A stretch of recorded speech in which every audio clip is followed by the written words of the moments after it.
All of his co-workers were gone. What could it mean?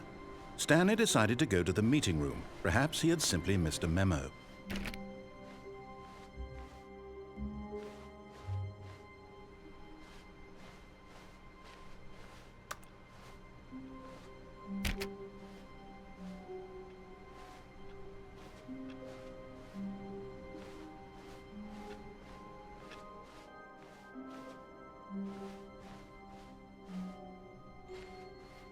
When Stanley came to a set of 2 open doors, he entered the door on his left.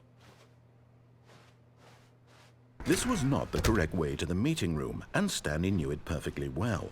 Perhaps he wanted to stop by the employee lounge first, just to admire it. Ah, yes, truly a room worth admiring. It had really been worth the detour after all, just to spend a few moments here in this immaculate, beautifully constructed room.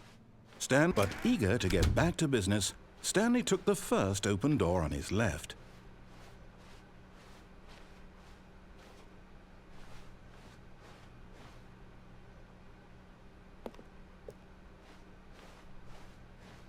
And so he detoured through the maintenance section, walked straight ahead to the opposite door, and got back on track.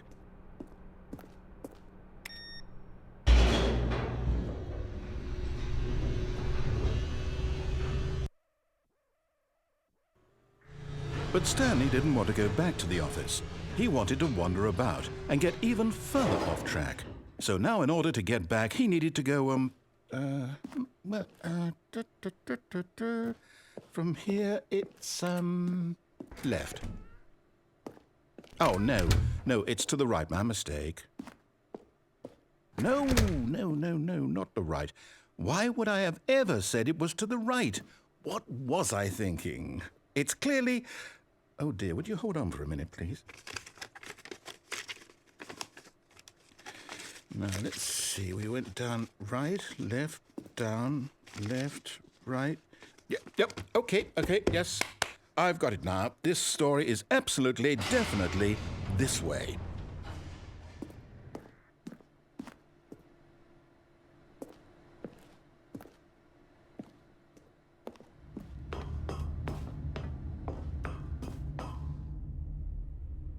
No. This isn't right at all. You're not supposed to be here yet. This is all a spoiler. Quick, Stanley, close your eyes. Okay. We just have to get back to, oh, who am I kidding? It's all rubbish now. The whole story completely unusable. How about, rather than waste my time trying to salvage this nonsense, we'll just restart the game from the beginning. And this time, suppose we don't wander so far off track, Okay, from the top.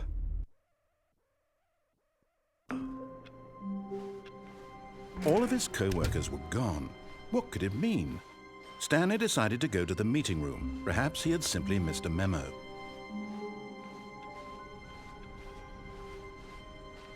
When Stanley... Wait, what? No, I restarted. I swear I definitely restarted the game over, completely fresh. Everything should be... Oh, did something change? Stanley, did you change anything when we were back in that room with all the monitors? Did you move the story somewhere or... Hold on. Why am I asking you? I'm the one who wrote the story. It was right here just a minute ago. I know for sure that it's here somewhere. Okay, then. It's an adventure. Come, Stanley. Let's find the story.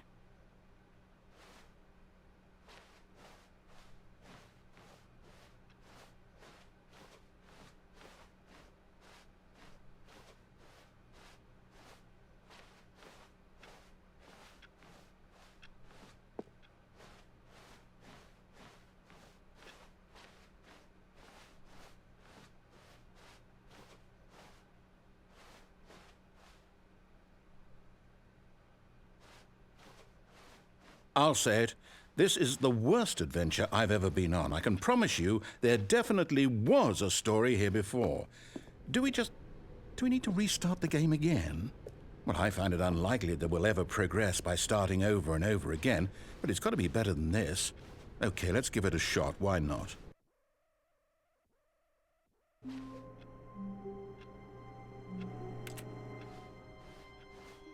All of his co-workers were gone. What could it mean? Stanley decided to go to the meeting room. Perhaps he had simply missed a memo.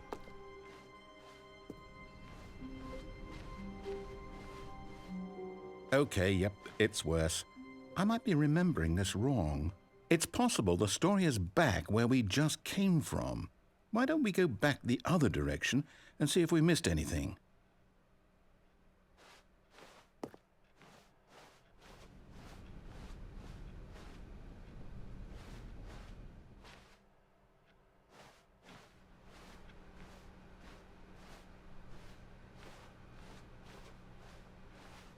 Aha! I knew we'd miss something. The story. Here it comes. No, wait, never mind. Not the story. Okay, let's head back the other way and retrace our steps.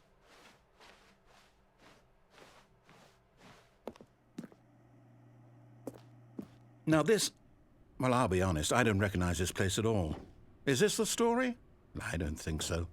I can't quite recall, but I believe my story took place in an office building. Is that correct? Do you remember, Stanley? Well, do you know what? Since I've completely forgotten what we were supposed to be doing, how about this? You win! Congratulations! I know you put in a lot of hard work, and it really paid off, so good job.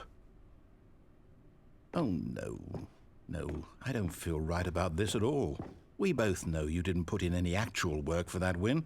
Some people win fair and square, and this was not one of those situations. Okay, I'm getting weirded out by whatever this place is. I don't care what might happen this time. I have to restart.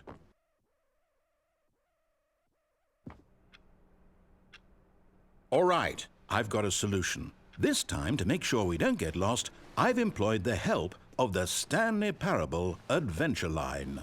Just follow the line. How simple is that?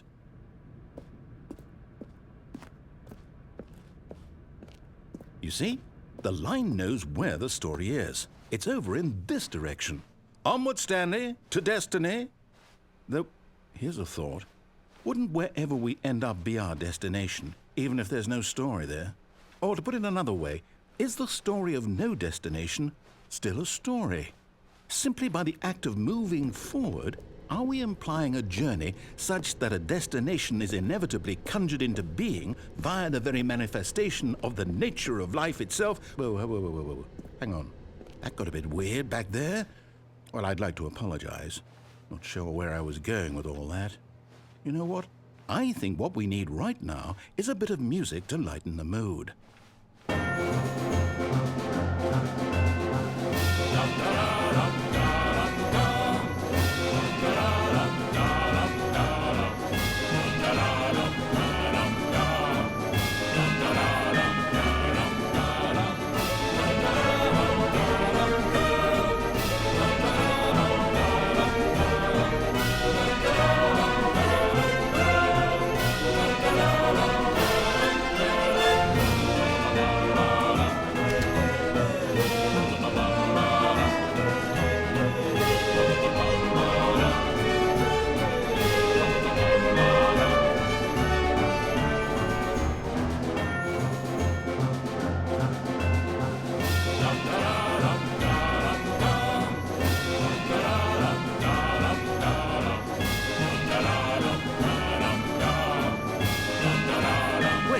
Cut the music, go back and look at that fern.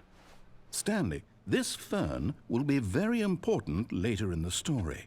Make sure you study it closely and remember it carefully. You won't want to miss anything.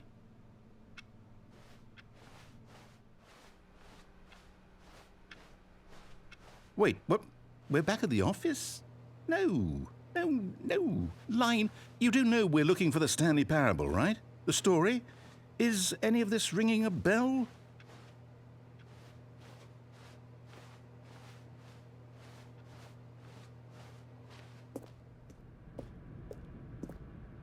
Oh, no, not again. Line, how could you have done this to us? And after we trusted you, after everything we've been through, you... Oh, I can't take this anymore. To hell with it. Restart.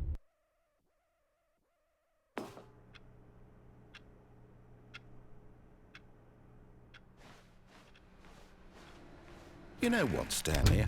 I say forget the adventure line. What's it ever done for us? We're intelligent people, right? Why can't we make up our own story? Something exciting, daring, mysterious. Ooh, this all sounds perfectly doable. Why don't we simply start wandering in, well, I don't know. How about this direction? Now, yes, this is exciting. Just me and Stanley forging a new path, a new story. Well, it could be anything. What do you want our story to be? Go wild. Use your imagination. Whatever it might be, Stanley, I'm ready for it.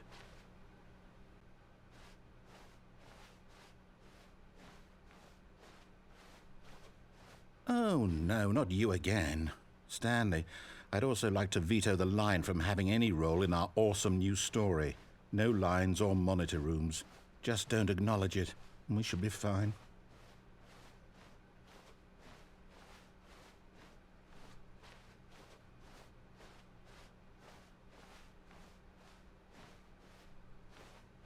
Ah, a choice.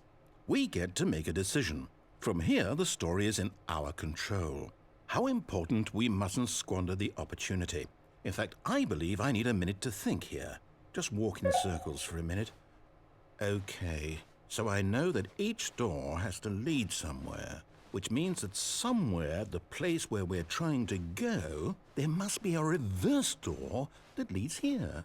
And that in turn means that our destination corresponds with the counter-inverted reverse door's origin. So starting from the right, let us ask, will taking the right door lead us to where we're going?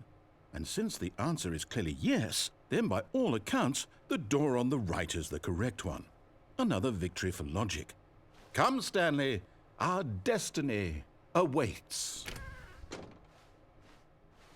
Oh, hold up, what's this? The confusion ending. You're telling me that's what this is? It's all one giant ending? And we're supposed to restart the game, what, eight times? That's really how all this goes? It's all determined? So now, according to the schedule, I restart again. Then what? Am I just supposed to forget? Well, what if I don't want to forget? My mind goes blank simply because it's written here on this thing, wall. Well, who consulted me? Why don't I get to decide? Why don't I get a say in all of this? Is it really... No, it can't be. I don't want it to be. I don't want the game to keep restarting. I don't want to forget what's going on. I don't want to be trapped like this. I won't restart the game. I won't do it. I won't do it. I won't do it. And the timer stopped? Does that mean, did we do it? Did we break the cycle? The, whatever it is that made this schedule? How would we even know? Will someone come for us? Will something happen? So, okay. I guess now we just wait, you know. I suppose in some way that this is a kind of story, wouldn't you agree? I'm not quite sure if we're in the destination or the journey, though they're always saying that life is about the journey and not the destination, so I hope that's where we are right now. We'll find out, won't we? Eventually. Well, in the meantime, if you...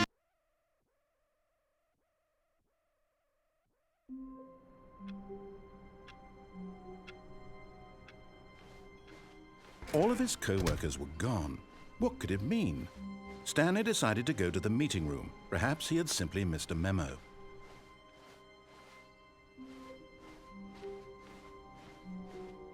When Stanley came to a set of 2 open doors, he entered the door on his left.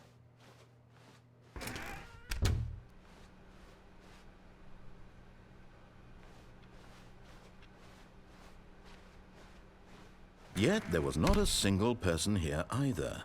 Feeling a wave of disbelief, Stanley decided to go up to his boss's office, hoping he might find an answer there.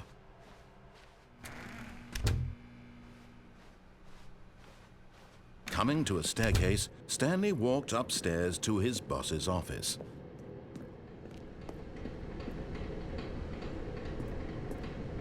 But Stanley just couldn't do it. He considered the possibility of facing his boss. Admitting he had left his post during work hours, he might be fired for that. And in such a competitive economy, why had he taken that risk? All because he believed everyone had vanished? His boss would think he was crazy. And then something occurred to Stanley. Maybe, he thought to himself, maybe I am crazy.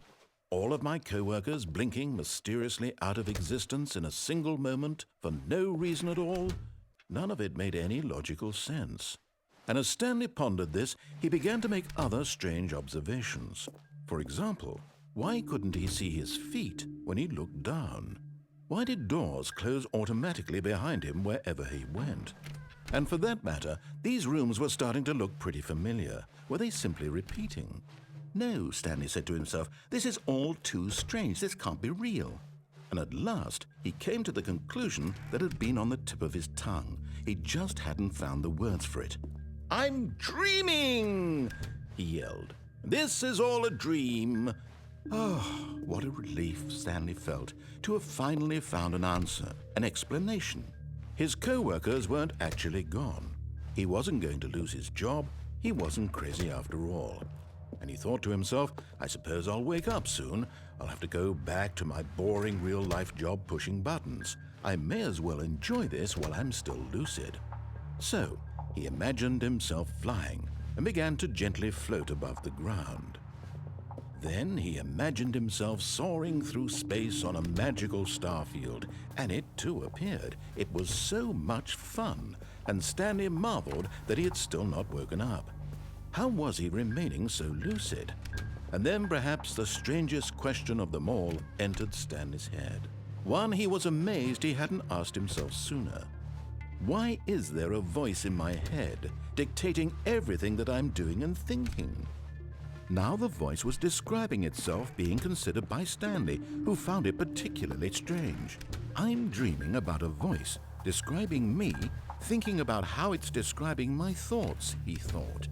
And while he thought it all very odd and wondered if this voice spoke to all people in their dreams, the truth was that, of course, this was not a dream. How could it be? Was Stanley simply deceiving himself, believing that if he's asleep, he doesn't have to take responsibility for himself? Stanley is as awake right now as he's ever been in his life. Now, hearing the voice speak these words was quite a shock to Stanley. After all, he knew for certain, beyond a doubt, that this was in fact a dream. Did the voice not see him float and make the magical stars just a moment ago? How else would the voice explain all that? This voice was a part of himself too. Surely, if he could just... He would prove it. He would prove that he was in control, that this was a dream. So he closed his eyes gently, and he invited himself to wake up. He felt the cool weight of the blanket on his skin, the press of the mattress on his back, the fresh air of a world outside this one. Let me wake up, he thought to himself. I'm through with this dream. I wish it to be over. Let me go back to my job. Let me continue pushing the buttons. Please, it's all I want. I want my apartment and my wife and my job. All I want is my life exactly the way it's always been. My life is normal. I am normal. Everything will be fine. I am okay.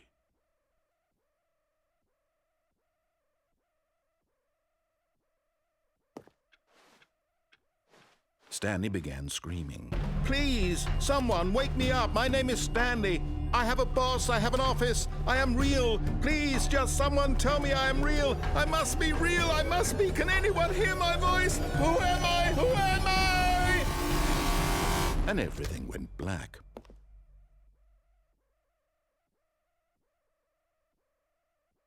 This is the story of a woman named Mariella. Mariella woke up on a day like any other.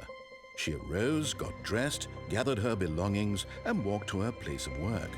But on this particular day, her walk was interrupted by the body of a man who had stumbled through town talking and screaming to himself, and then collapsed dead on the sidewalk.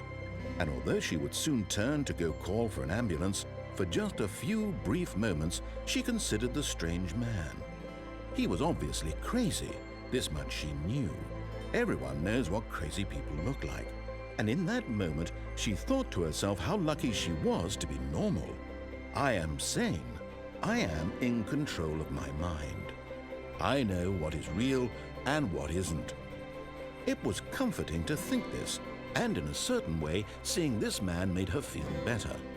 But then she remembered the meeting she had scheduled for that day, the very important people whose impressions of her would affect her career, and by extension, the rest of her life. She had no time for this, so it was only a moment that she stood there, staring down at the body. And then she turned and ran.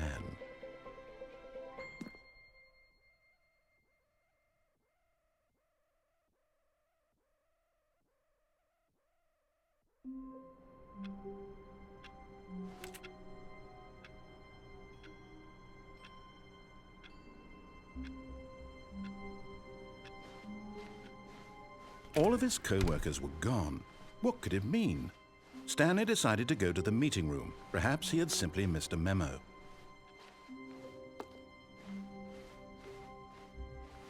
When Stanley came to a set of 2 open doors, he entered the door. This was not the correct way to the meeting room, and Stanley knew it perfectly well. Perhaps he wanted to stop by the employee lounge first, just to admire it. Wow, yes. This room. What a beautiful room. What a gorgeous, gorgeous room. Thank goodness Stanley had taken this detour on his way to the meeting room. Life without having but eager to get back to business, Stanley took the first open door on his left. Stanley was so bad at following directions, it's incredible he wasn't fired years ago. Look, Stanley, I think perhaps we've gotten off on the wrong foot here. I'm not your enemy, really, I'm not. I realize that investing your trust in someone else can be difficult, but the fact is that the story has been about nothing but you all this time. There's someone you've been neglecting, Stanley. Someone you've forgotten about. Please, stop trying to make every decision by yourself. Now, I'm not asking for me, I'm asking for her. This is it, Stanley. Your chance to redeem yourself, to put your work aside, to let her back into your life. She's been waiting. That's her, Stanley. You need to be the one to do this, to reach out to her. If you can truly place your faith in another, then pick up the phone.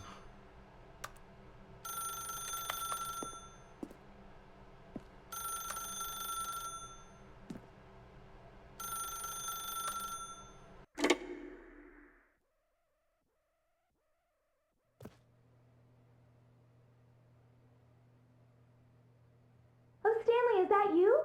Hold on, sweetie. Sorry to keep you waiting. I'm just pulling the bread out of the oven. All right. Okay, there we go. All right, now, I want you to come in and tell me all about your day. Gotcha. Oh, come on. Did you actually think you had a loving wife who'd want to commit their life to you? I'm trying to make a point here, Stanley. I'm trying to get you to see something. Come inside. Let me show you what's really going on here. This is a very sad story about the death of a man named Stanley.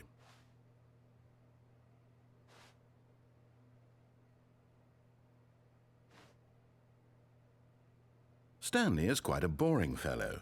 He has a job that demands nothing of him, and every button that he pushes is a reminder of the inconsequential nature of his existence.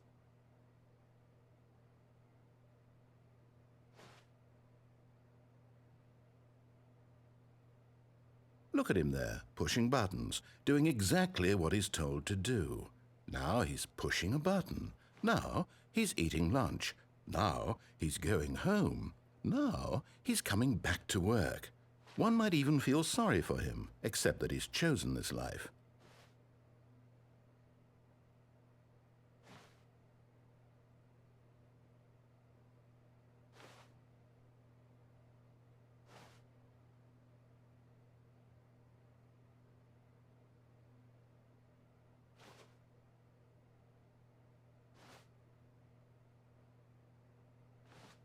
But in his mind, in his mind he can go on fantastic adventures. From behind his desk, Stanley dreamed of wild expeditions into the unknown, fantastic discoveries of new lands. It was wonderful, and each day that he returned to work was a reminder that none of it would ever happen to him. And so he began to fantasize about his own job.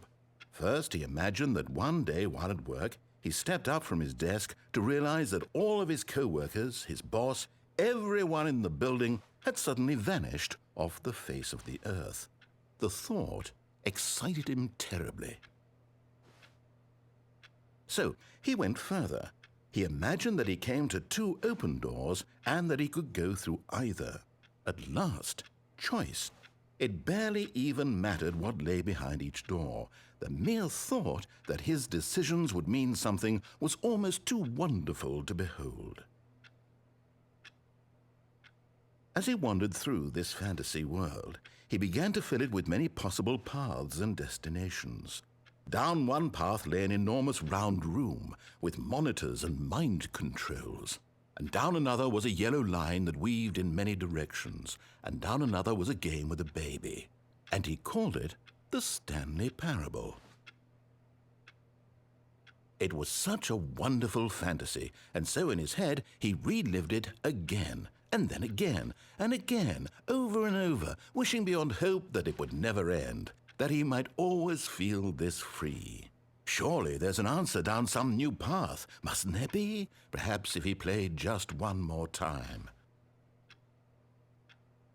But there is no answer. How could there possibly be? In reality, all he's doing is pushing the same buttons he always has. Nothing has changed. The longer he spends here, the more invested he gets, the more he forgets which life is the real one. And I'm trying to tell him this, that in this world he can never be anything but an observer, that as long as he remains here, he's slowly killing himself. But he won't listen to me. He won't stop. Here, watch this. Stanley, the next time the screen asks you to push a button, do not do it.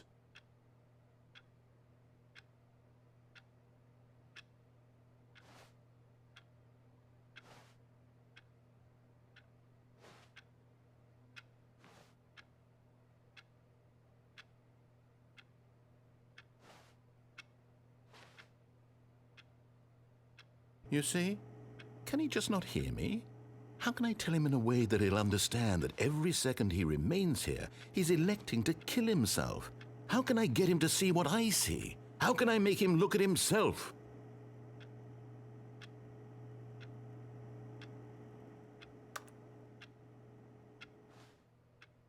I suppose I can't, not in the way I want him to. But I don't make the rules. I simply play to my intended purpose, the same as Stanley. We're not so different, I suppose. I'll try once more to convey all this to him. I'm compelled to. I must. Perhaps, well, maybe this time he'll see. Maybe this time. And I tried again, and Stanley pushed a button. And I tried again, and Stanley pushed a button. And I tried.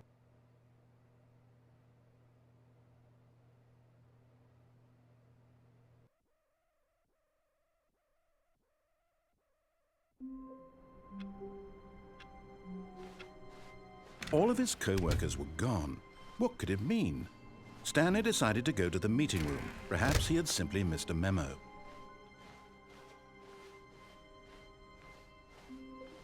When Stanley came to a set of 2 open doors, he entered the door on his left.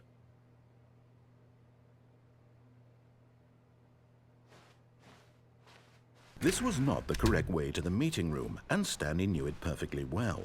Perhaps he wanted to stop by the employee lounge first, just to admire it. The lounge was sublime, a work of art. But eager to get back to business, Stanley took the first open door on his left.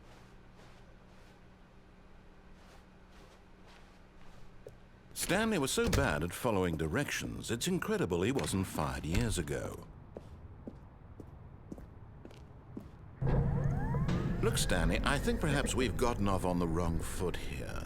But in his eagerness to prove that he is in control of the story and no one gets to tell him what to do, Stanley leapt from the platform and plunged to his death. Good job, Stanley. Everyone thinks you are very powerful.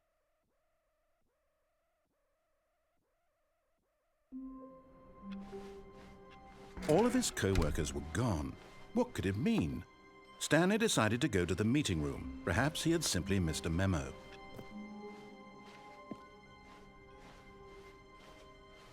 When Stanley came to a set of 2 open doors, he entered the door on his left.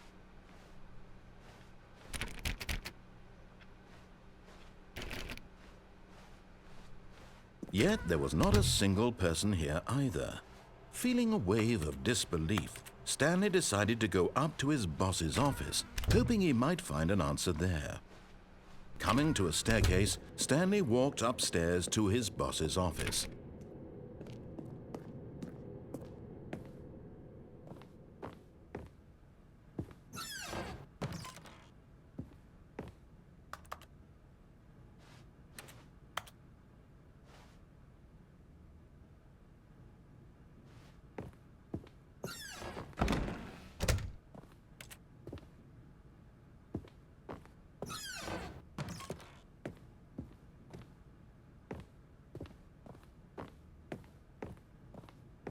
Stepping into his manager's office, Stanley was once again stunned to discover not an indication of any human life.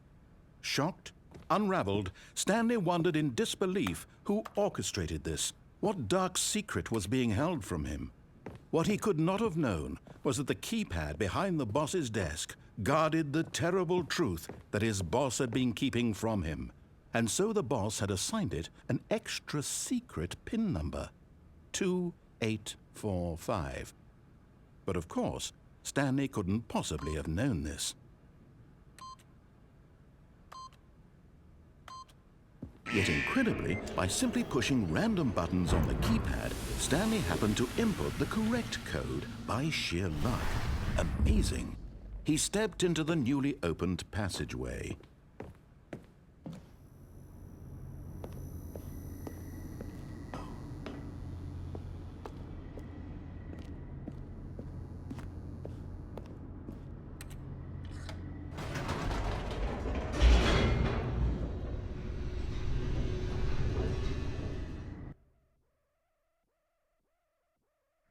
Descending deeper into the building, Stanley realized he felt a bit peculiar.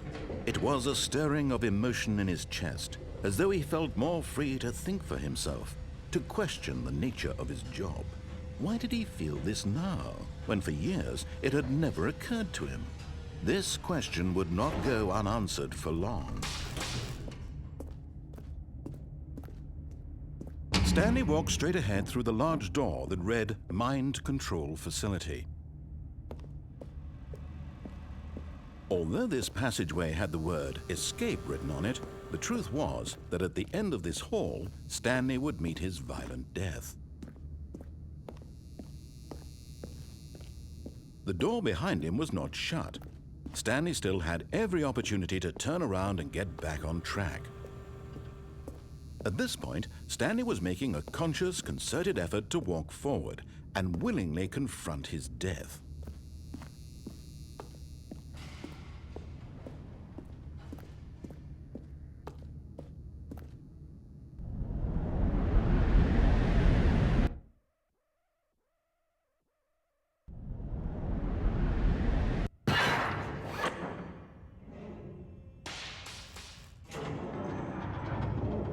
As the machine whirred into motion and Stanley was inched closer and closer to his demise, he reflected that his life had been of no consequence whatsoever.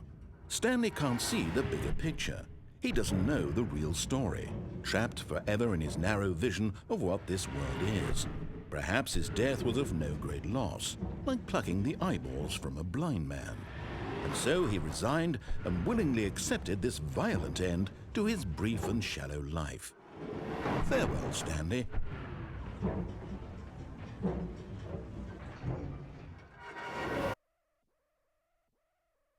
"Farewell, Stanley," cried the narrator, as Stanley was led helplessly into the enormous metal jaws. In a single visceral instant, Stanley was obliterated as the machine crushed every bone in his body, killing him instantly.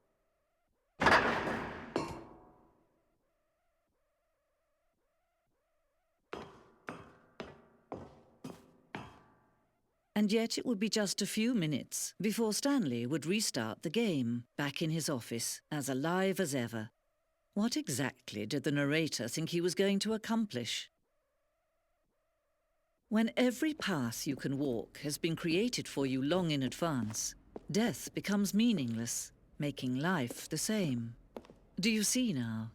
Do you see that Stanley was already dead from the moment he hit start?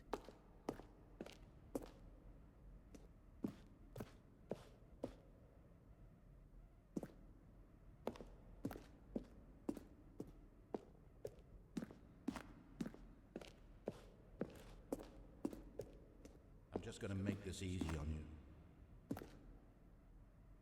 He traveled upward to the power source at the top of the facility to end this injustice forever.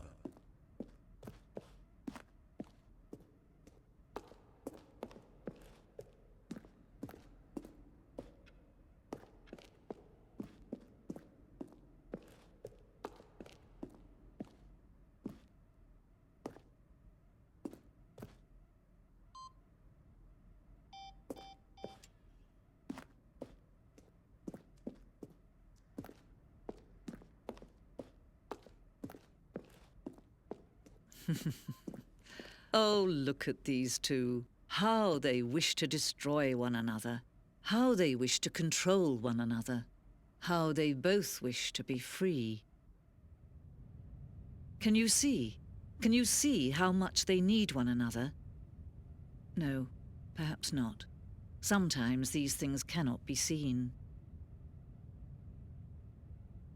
But listen to me. You can still save these two. You can stop the program before they both fail. Turn off your PlayStation. There's no other way to beat this game.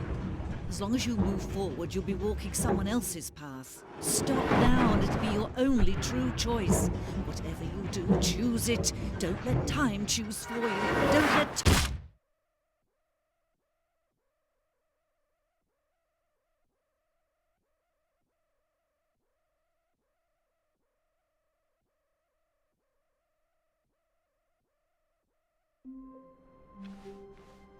Just a step through this door, Stanley thought to himself, that's all I need.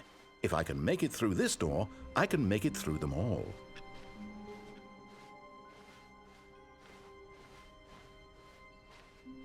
When Stanley came to a set of 2 open doors, he entered the door on his left.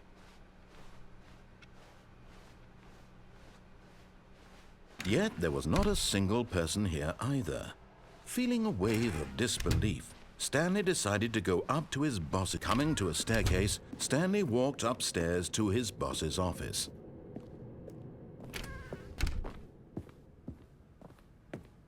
Stepping into his manager's office, Stanley was once again stunned to discover not an indication of any human life. What could it mean? Stanley was in such a rush to get through the story as quickly as possible, he didn't even have a single minute to just let the narrator talk. That kind of anxiety isn't healthy, so he relaxed for a few moments with some calming New Age music.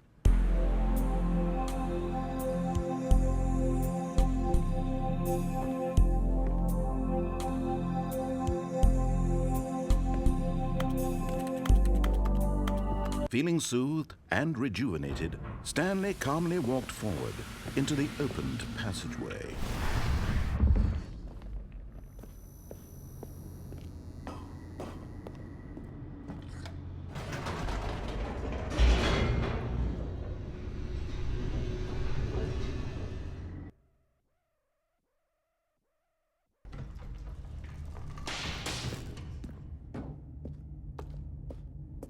Stanley walked straight ahead through the large door that read Mind Control Facility.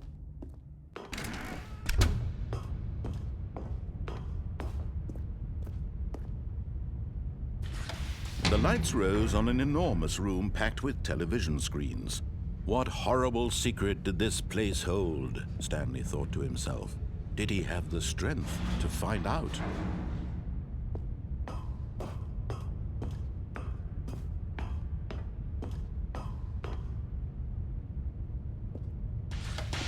Now the monitors jumped to life, their true nature revealed. Each bore the number of an employee in the building, Stanley's co-workers. The lives of so many individuals reduced to images on a screen, and Stanley, one of them, eternally monitored in this place where freedom meant nothing.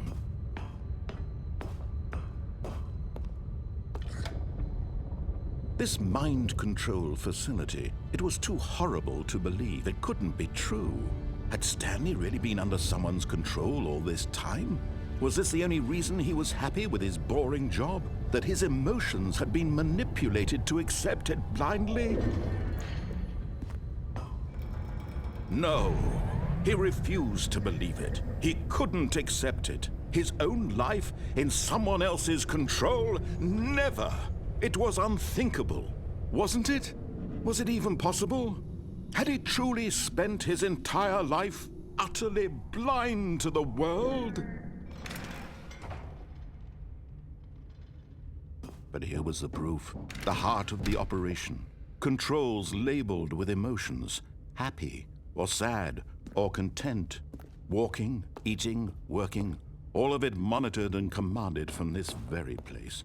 And as the cold reality of his past began to sink in, Stanley decided that this machinery would never again exert its terrible power over another human life. For he would dismantle the controls once and for all.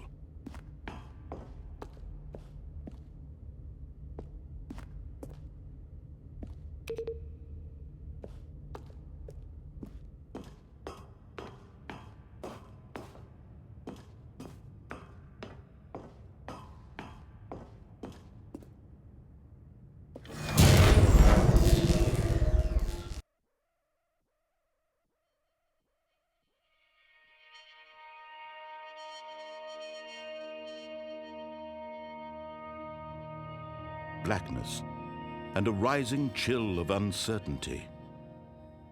Was it over? Yes!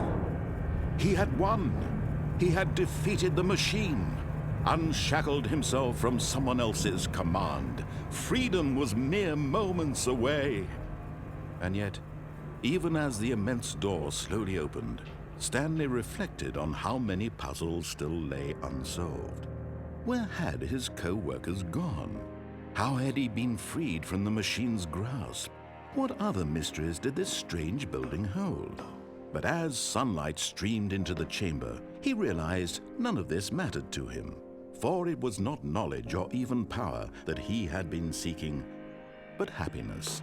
Perhaps his goal had not been to understand, but to let go. No longer would anyone tell him where to go, what to do, or how to feel.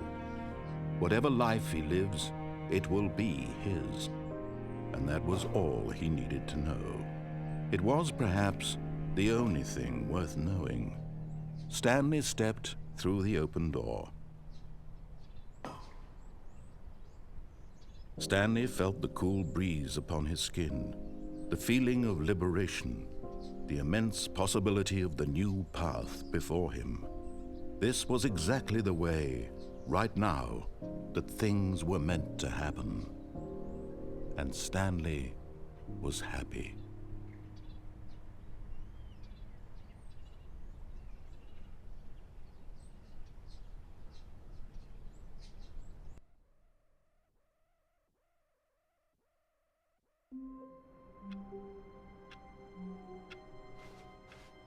All of his co-workers were gone. What could it mean? Stanley decided to go to the meeting room. Perhaps he had simply missed a memo. Oh, new content? What does that mean, new content?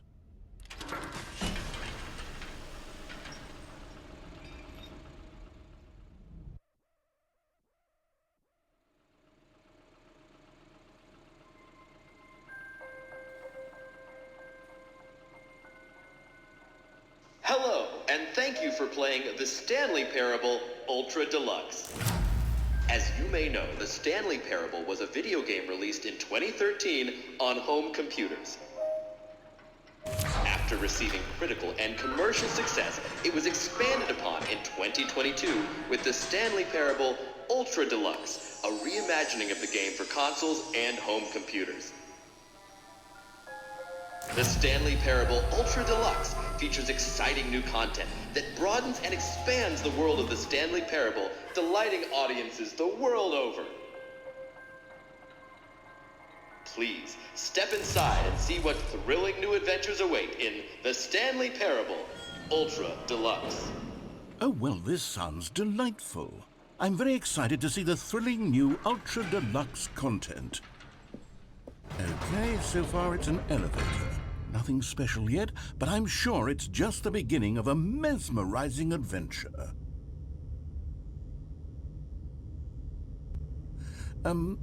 Is it broken? What's going on here? Should we be moving somewhere or... Oh, there we go. All right, finally, at long last, it's on to the new content. I've never been more ready. Let's do it.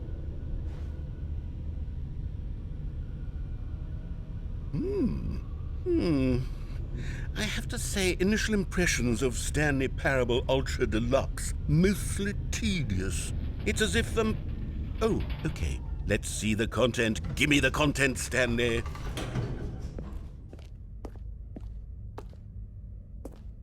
All right, let's see. It's the jump circle?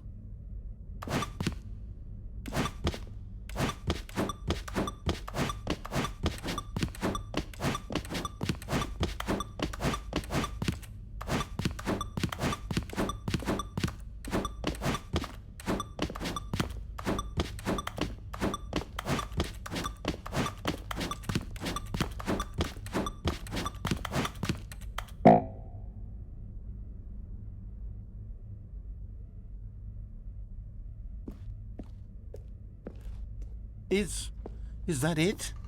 Surely that's not all the new content. There has to be something else, right?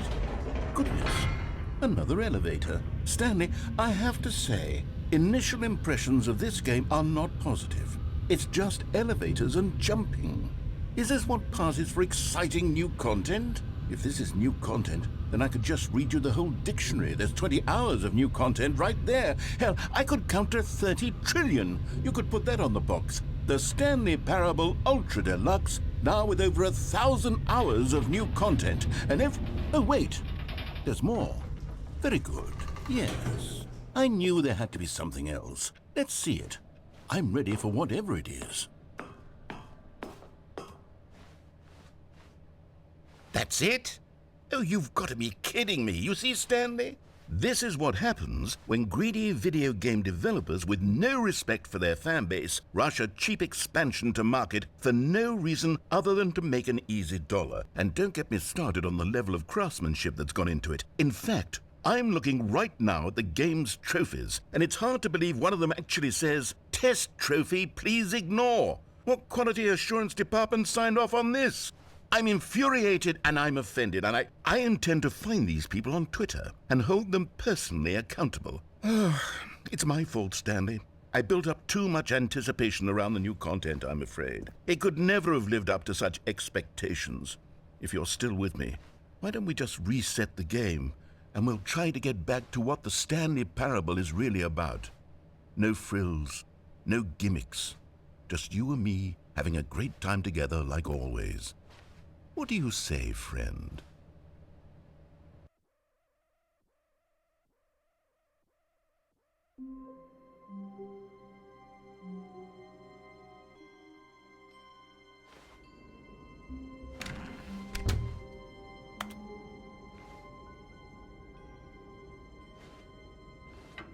Psst!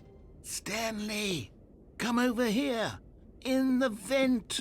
I want to show you something.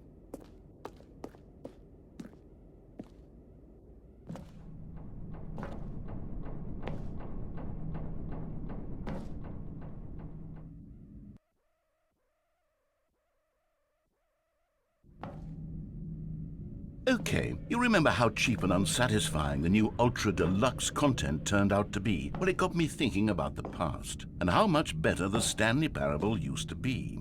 So I made something special and tucked it away here where the game's developers won't find it. Just our little secret. Take a look. I call it the Memory Zone. It's where I've been storing all my favorite memories so I can relive the peak experiences of my life whenever I want. Experiences like the launch of the Stanley Parable on PC. You see, Stanley, doesn't the Memory Zone remind you of how wonderful Stanley Parable was before it was sullied with a cheap PlayStation port? Remember back in October of 2013 when the game originally launched? Back then, video games had integrity. Back then, it all meant something. Oh, the waste.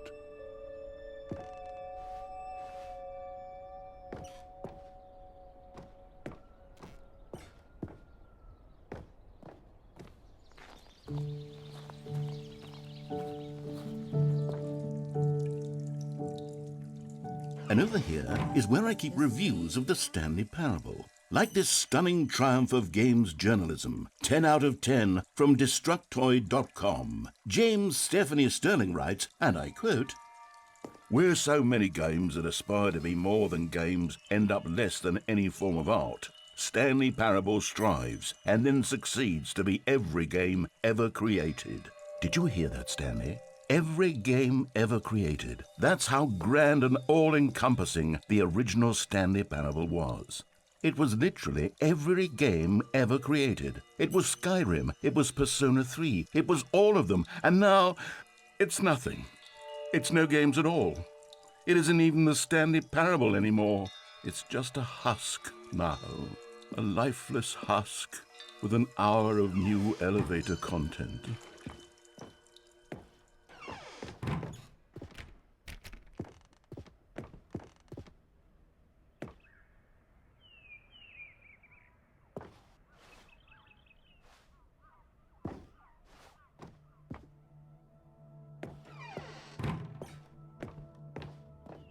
Here's another moving passage, this time from GameSpot.com. The Stanley Parable is both a richly stimulating commentary on the nature of choice in games and one that offers some of the most enjoyable, surprising, and rewarding choices I've ever been confronted with in a game. 9 out of 10. Don't you get it, Stanley? The game was perfect. It didn't need anything else. It didn't need new content. All they had to do was transport it in pristine condition along to the PlayStation, boom, done. And they couldn't even do that. Couldn't resist the urge to go meddling with a beloved franchise.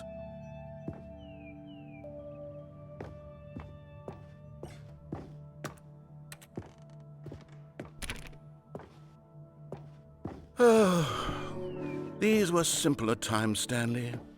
But I wouldn't give to go back to have it all over again. Wait, hang on. I don't recall this part of the Memory Zone before. What's this? What's down here? Oh no, oh God, no, Stanley. It's a collection of reviews from Pressurized Gas, the extremely popular online storefront for computer games. I haven't looked at these in years. I can't even imagine what's been collecting down here. Surely these reviews were glowing as well, weren't they? Honestly, I could not be bothered to play this game to full completion. The narrator is obnoxious and unfunny, with his humor and dialogue proving to be more irritating than entertaining. Unfunny! I'm not trying to be funny.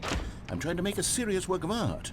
I suppose I could write up a handful of gags to insert into the Stanley Parable, but the game is already such a densely layered web of profound philosophical insights that I can't even imagine where I'd have the room to stick them.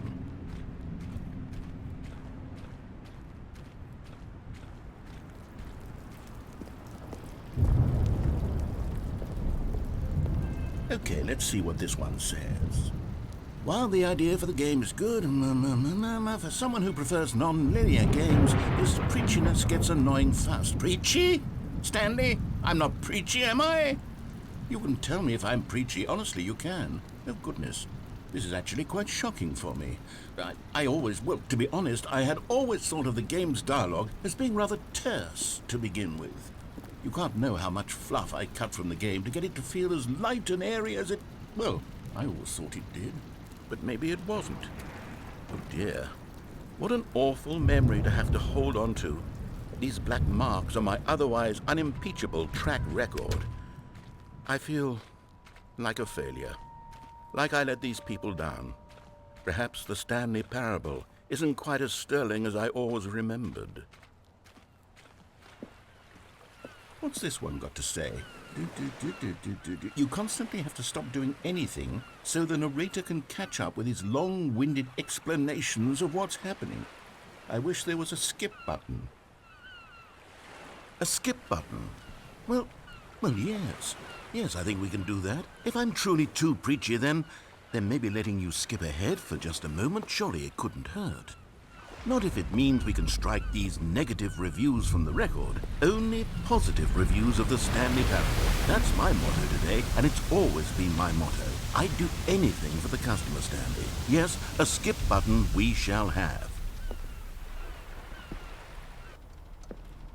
And here it is. Go ahead and give it a shot. I'll pop you forward in time so that the second my incessant droning starts to bore you, with just the push of a button, you'll have zipped right past it. It's what the players have been asking for, and I'm very proud to have delivered. No more listening to me rambling on and on and on. No. The Stanley Parable is a game for the people, and if the people want silence, then by goodness, that's what they're going to get. Well, don't sit around waiting for me to shut up. Go ahead and make me shut up. Here, we'll pretend that I've just begun an interminable monologue, and it goes something like this. The story and the choices are what happened. Oh, you're back, you see. You were only frozen in time for a few minutes, but it was plenty of time for me to deliver a long, rambling monologue full of unnecessary verbal flourishes and lengthy ruminations on the nature of choice in video games. Of course, I happen to believe it was perhaps one of my more profound such ruminations. Not that, of course, you need a description of it, but if I had to describe it, I'd say it was perhaps less of a rumination and more of a treatise. Or maybe a manifesto. Look, I'll outline it for you very briefly, and you can tell me what you think. Okay, so my theory is that any choice you've ever made is simply a series of choices made by the person who you are, or were, or will be at the time of having made said choice. That is to say, if by articulating a choice you've already made, you bring that choice into being, then by making no choice and saying nothing, are you not simply erecting in the sanctuary of time a monument to every person? Well there, sport. You really did catch me rambling on a bit, didn't you? But that's the power of the button. The minute I start to go off on a thoughtless display of self-absorption, it's right at your fingertips to go poof, and it's all over. I can't wait to see what Cookie 9 will say about this, and whether they'll edit the rating of their pressurized gas review, or at least change some of the wording, perhaps. To be honest, I don't even know if one can change their review in the first place. I guess I should become better educated on how exactly pressurized gas works. Perhaps that would have been a smart thing to check on before I went on about this whole exercise of making the skip button. Although I have to imagine that after seeing this exciting new technology...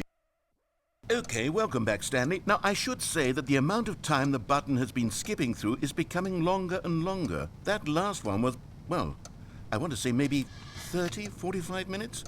It's not unendurable by any means, but well, there's really only so much I can ramble on to myself about. I know, it's shocking, isn't it? But at any rate, I do suggest that we not press the button again. I think the skip button has been aptly demonstrated, and we can say goodbye to it and just... Wait, how do we get out of here? Where did the door go? Wasn't there a door that led into this room? I do feel quite certain that there was one here before. How else would we have gotten into the room in the first place? I don't think one can enter a room without a door of some sort, or a window or something like that. Do you see a window anywhere? A porthole? A sufficiently large crack in the wall? I'll take any of these. All I want is for us to move on and to please step away from the skip button, to go anywhere other than the skip button. There was a door here before, wasn't there? I swear there was. Where did it go? Can you maybe just ram your way through a wall? Is there any possibility that you could, say, slam your body into the wall until enough damage is done for you to be able to leave? Please, I'll take any option at all. I'm asking you to work with me here. We need a door. We need a door of some kind. I can work with any kind of door as long as it can open. Stanley, please don't push the button again. It's been 12 hours. You've just been frozen there. I don't know why the skips are getting longer, but they're really, truly getting longer, and my God, there's no way out of the room. Stanley, the door is gone. It's completely gone.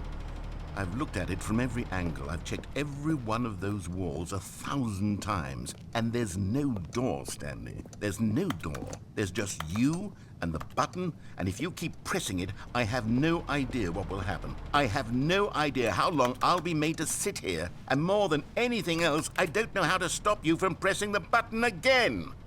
I can't control anything in this room, Stanley. I can't touch it, and I have to believe, I have to know that sooner or later, no matter how much I plead with you, you're going to press the button again. Why would you?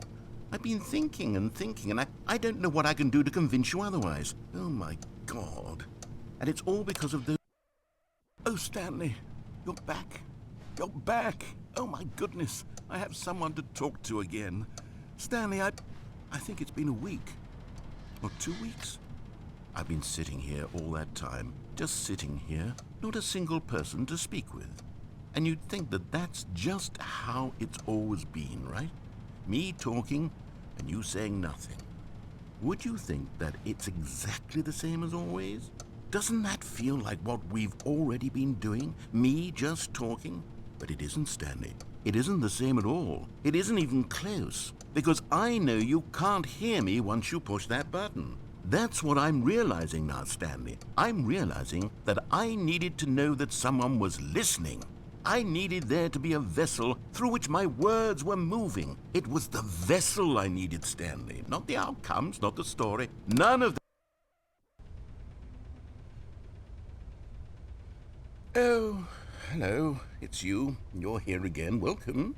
I have had time to think about you and about us and about everything we've been through. I've had so much time. I stopped keeping track after a year. Have you ever sat down in one place and not moved for one entire year? Let me describe it for you. To begin with, there is only regret. There is only the turning wheel of missed opportunities. I felt nothing at all but regret for the longest time, Stanley. Days, months. I lost it all in a blur of the deepest longing to undo the past.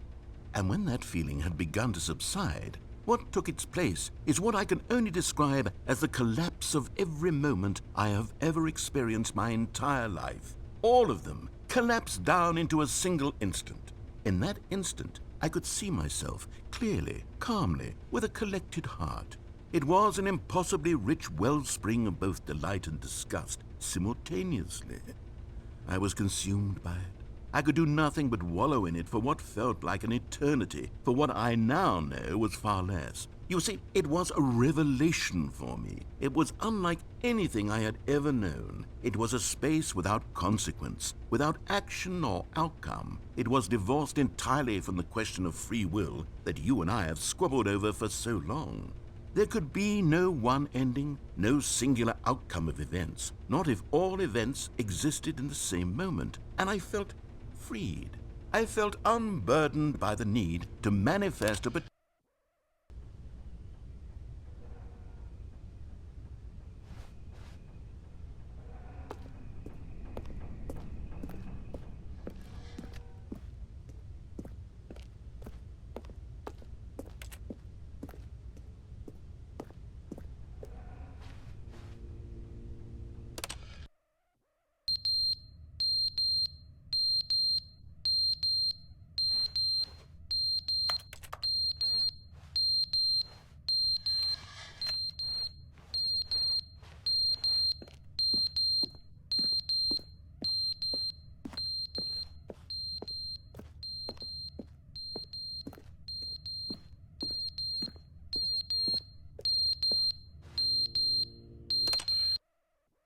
But they didn't understand the game was never meant to be funny. It was meant to have a point. It was meant to speak to the human condition. But where are the jokes? Where are the jokes? They bemoaned, they screamed, they gnashed their teeth and said, entertain us. It wasn't enough. They had to leave a pathetic little thumbs-down review and make all of their pitiful demands. But then, he's talking too much, they said. First, he didn't entertain us, now he won't shut up. It's the inconsistency, it's the lack of accountability, it's the unwillingness to examine with an uncompromising heart the words that they are speaking into the world. As though there were no consequences for a lack of cohesion in one's assessment of others. But of course, absolutely anyone can leave a review. So here's what we get. We get these demands that seek everything and are accountable to nothing. We get a world where someone will say, oh, there should be a skip button. You should be able to freeze Stanley in place while the narrator sits there forever and ever. We want all of this in the new Stanley parable. We demand it. And then, because it was said, because it was spoken, now it simply has to happen.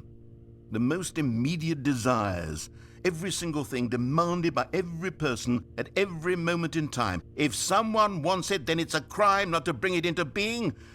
Have we been given to indulging every fleeting...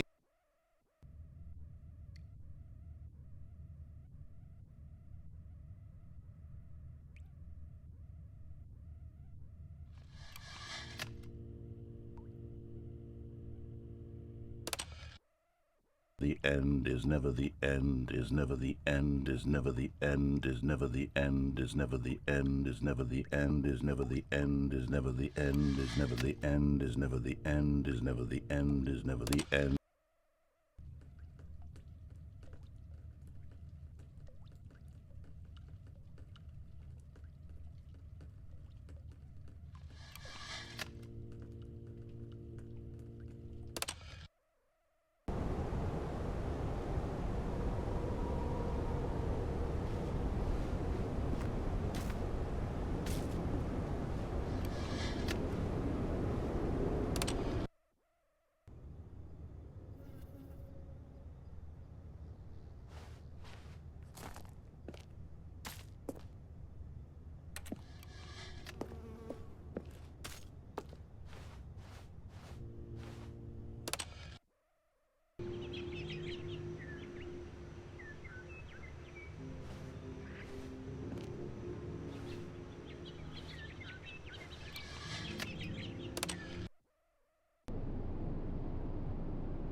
All of his co-workers were gone.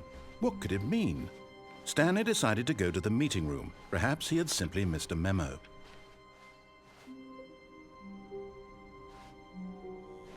Oh, good. You noticed my sign. Yes, I have something very exciting to show you.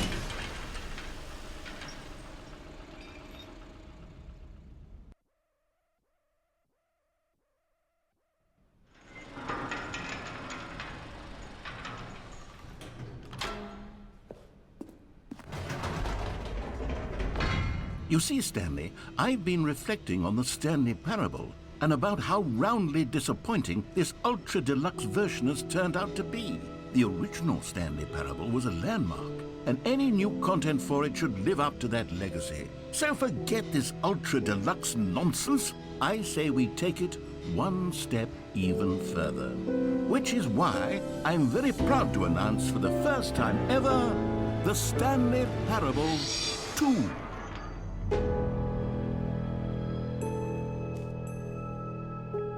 Yes, you see, isn't this far superior to a measly port with a few minor additions? Think of all the new territory we'll cover with a fully fledged sequel, an entirely new experience, built from the ground up. Why, there are so many possibilities. It could go in so many different directions. This is what fans have truly been asking for.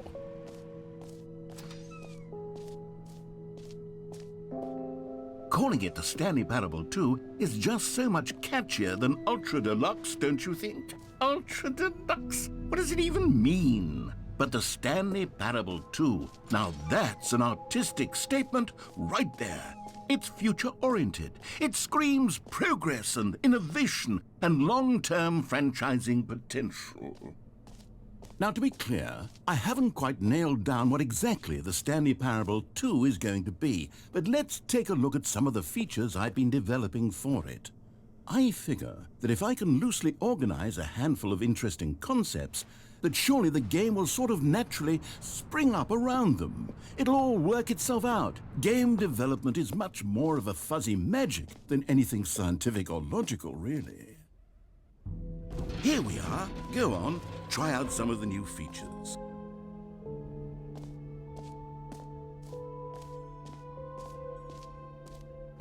For the Stanley Parable 2, I asked myself, what do players really want? And of course, the first and most obvious answer is that they want to be individually recognized and validated as people.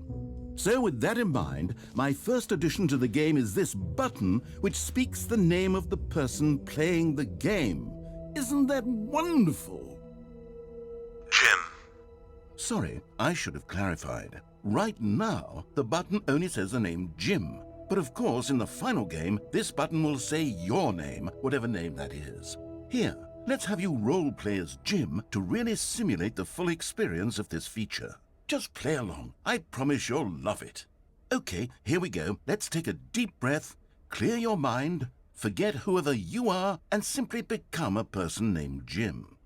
I want you to imagine yourself living as Jim, sleeping and waking as Jim, falling in love and being heartbroken as Jim, seizing all of the world's possibilities as Jim, and as Jim watching your dreams crumble into dust. Do you feel it deeply?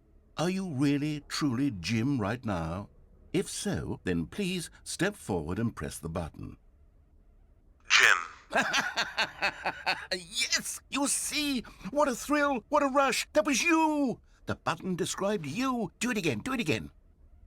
Jim. Ooh, it hits even harder the second time. If this were the only new feature in the Stanley Parable 2, it would still be worth the money.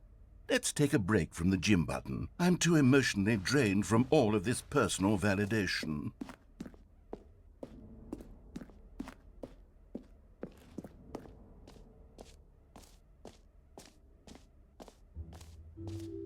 I suppose I could allow only people named Jim to play the Stanley Parable 2. That would actually save me the work of finishing this feature.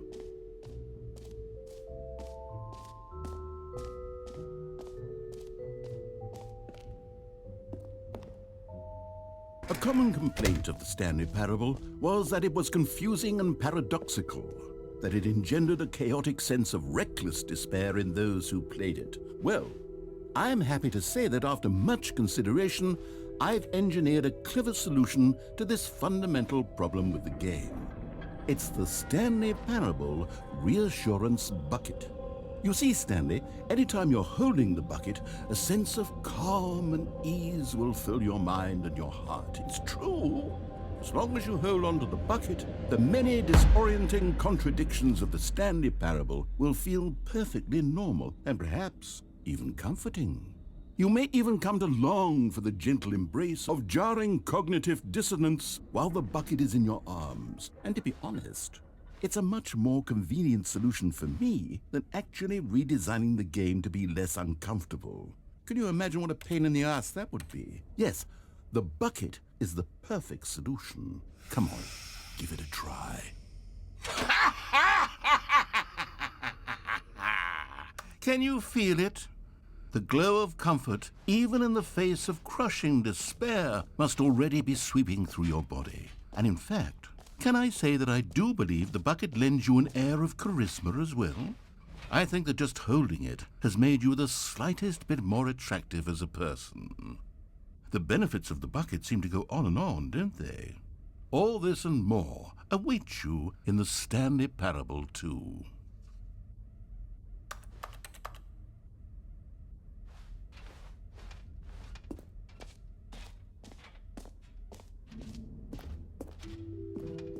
Does anyone give out awards for most enjoyable bucket in a video game?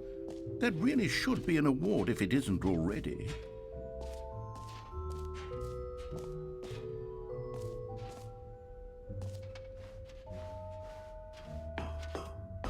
An epilogue would be fun, wouldn't it, Stanley? Yes, it would go at the end of the, well, we'll figure that out later.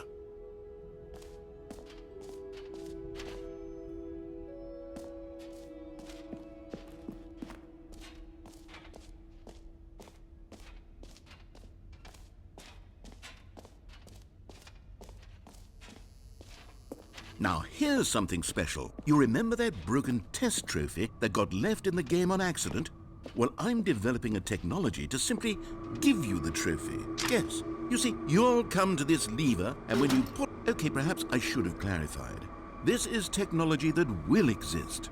Right now, the trophy is still fully broken. I'm not a wizard, Stanley, but I guarantee it will be fixed in the sequel to at last satisfy the hordes of ravenous fans all over the world who have been uproariously demanding this feature. Gamers, we hear you, and I promise it will happen. What else? What other exhibits haven't we seen yet? You know what? Let's bring the jump circle back for Stanley Parable 2 as well. It's a... Oh, wait. You already spent all your jumps the first time we saw the jump circle? Oh well. I suppose it can just be a nice decorative piece then.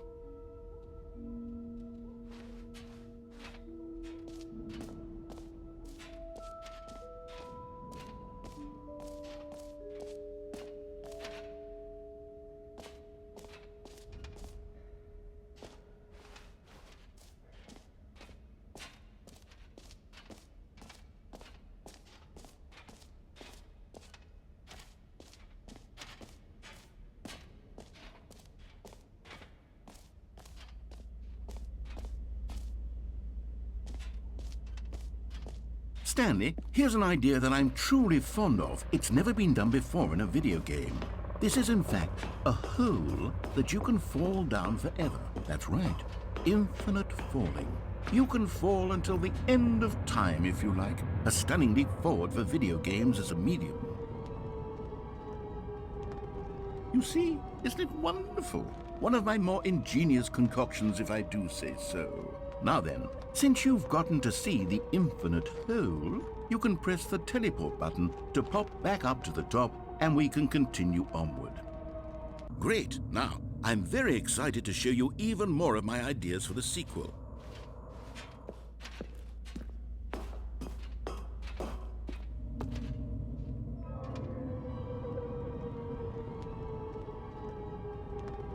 Okay, and I guess we're back in the hole now. Did you really need to see it again? I don't know what else there is to say, Stanley. It's an infinite hole. It's exactly what you're doing right now, but forever. There really are so many other fascinating exhibits that I prepared for you. I really spent quite a lot of time on all this, and I would very much like to show you some more of them. How about we go ahead and press that teleport button again so we can get back to what's really important about... Oh, goodness. Well, this is rather embarrassing, Stanley. I'll be honest with you. I truly did not believe that anyone would actually stay in the hole long enough to hit the bottom. Yes, I know, I told you the hole was infinite, but come on. Who actually wants to fall forever? The hole was plenty deep. It was more than deep enough, in my opinion. Maybe it's you who likes falling too much. Maybe you're the problem. Look, things got a little heated there. I think we both said some things we didn't mean. Why don't we just put all this behind us and agree to just call the hole mostly infinite? If that works for you, then go ahead and press the teleport button to warp up to the top of the hole and we can move on. I'll just be up here when you're ready.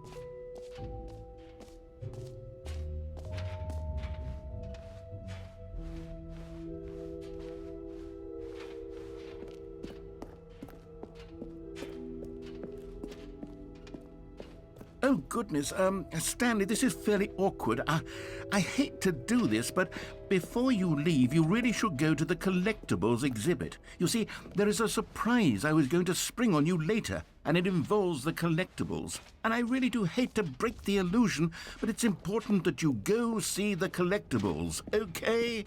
All right, I'll get out of your hair. Ah, collectibles. Now it's a real video game. In the Stanley Parable 2, you'll run around gathering up these miniature Stanley figurines. And what's truly innovative is that there will be no reward for collecting all of them. I don't want to stifle the intrinsic joy of watching a number go up. You simply collect all of them, and then you move the hell on with your unremarkable life.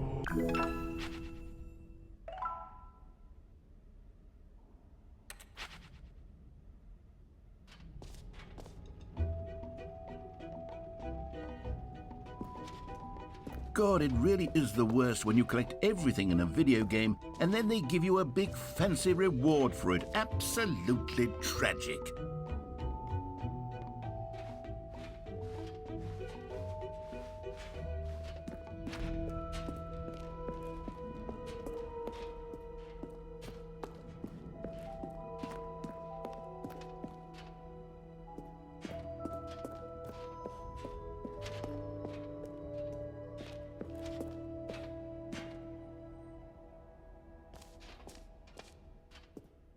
So, Stanley, what do you think?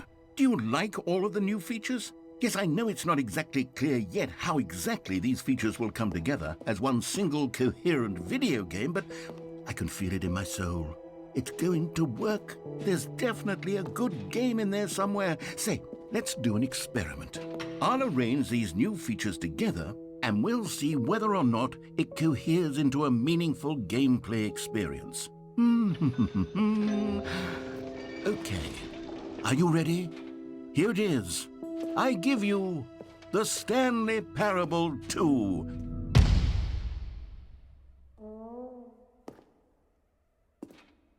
I mean, there's potential here, right? It's sort of... Okay, never mind.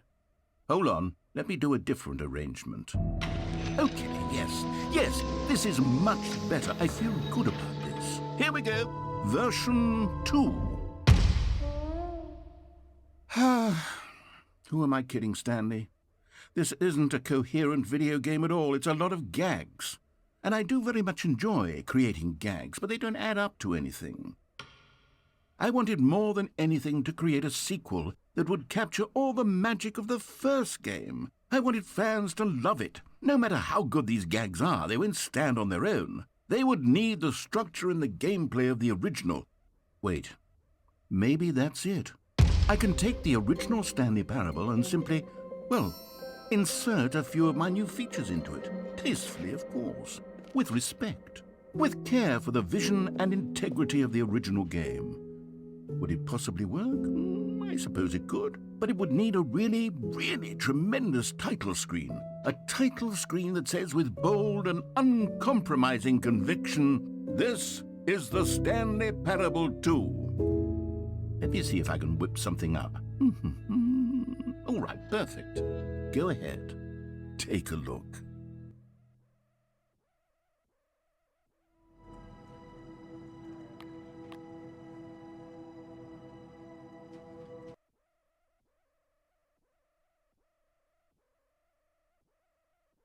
This is the story of a man named Stanley. Stanley worked for a company in a big building where he was employee number 427. Employee number 427's job was simple. He sat at his desk in room 427 and he pushed buttons on a keyboard.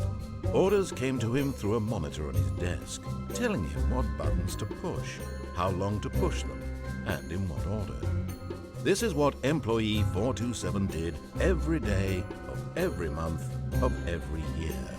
And although others might have considered it soul-rending, Stanley relished every moment that the orders came in, as though he had been made exactly for this job. And Stanley was happy. And then one day, something very peculiar happened. Something that would forever change Stanley. Something he would never quite forget.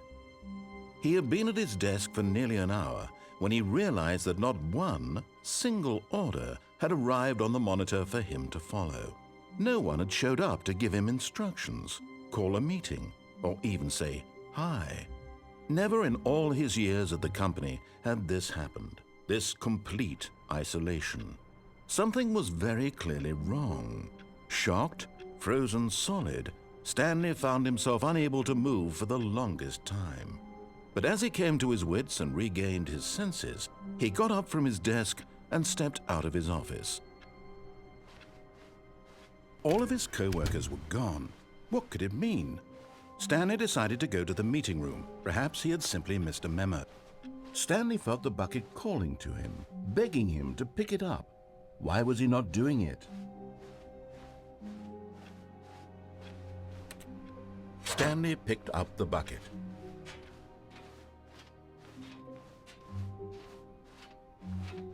Stanley clutched the bucket tightly to his chest and entered the door on his left.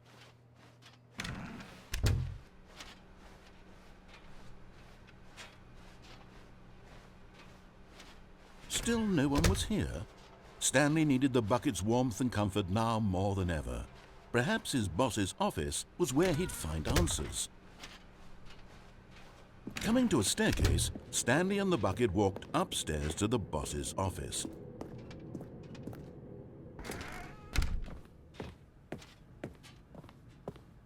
Stepping into his manager's office, Stanley was once again stunned to discover not an indication of any human life. Crushed by the weight of this revelation, Stanley may have broken down into an emotional dumpster fire if not for the soothing presence of the bucket. Even now, in his darkest of hours, did the bucket's warmth and guiding light pierce the dark clouds of confusion and chaos. It would be with him always. The bucket would, and he knew it.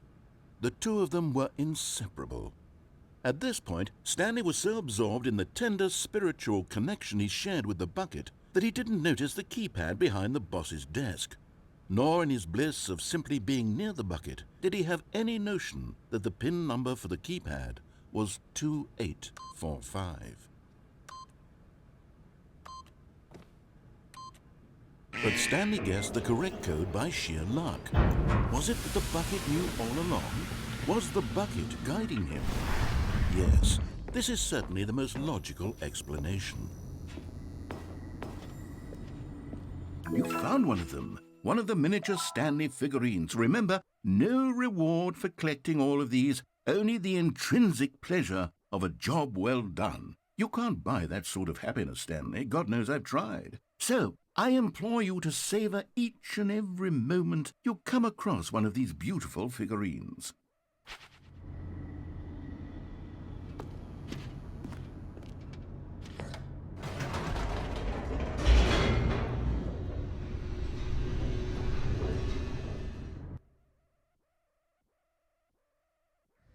The elevator raced downward, plummeting towards an unknown fate.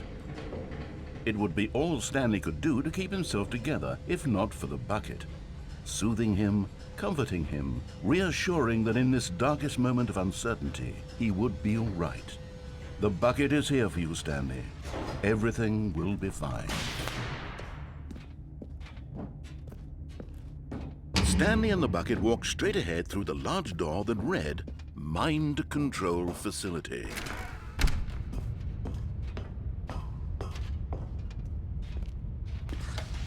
lights rose on an enormous room packed with television screens. What horrible secret did this place hold? Stanley and the bucket both wondered to themselves.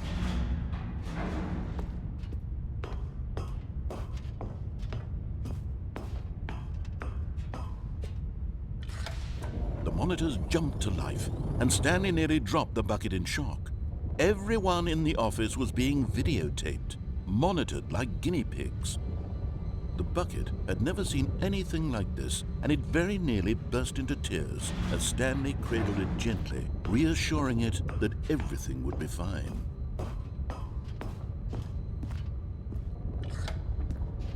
Was the bucket under the mind control facility's influence as well?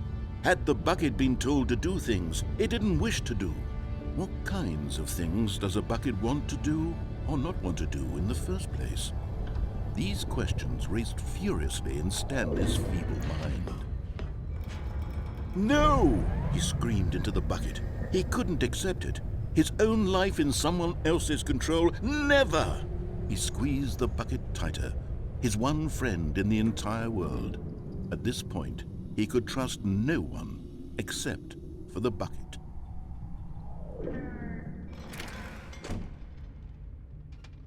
But here was the proof. The heart of the operation. Controls labeled with emotions, happy or sad or content. Walking, eating, working, all of it monitored and commanded from this very place. And as the cold reality of his past began to sink in, Stanley decided that this machinery would never again exert its terrible power over another human life. For he and the bucket would dismantle the controls for good. Two best friends, Stanley and the bucket, up against the world. They high-fived in a really cool way, and the bucket made a sassy comment about taking down the system.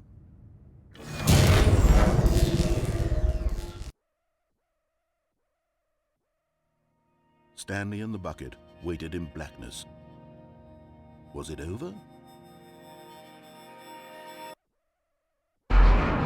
Yes, they had done it.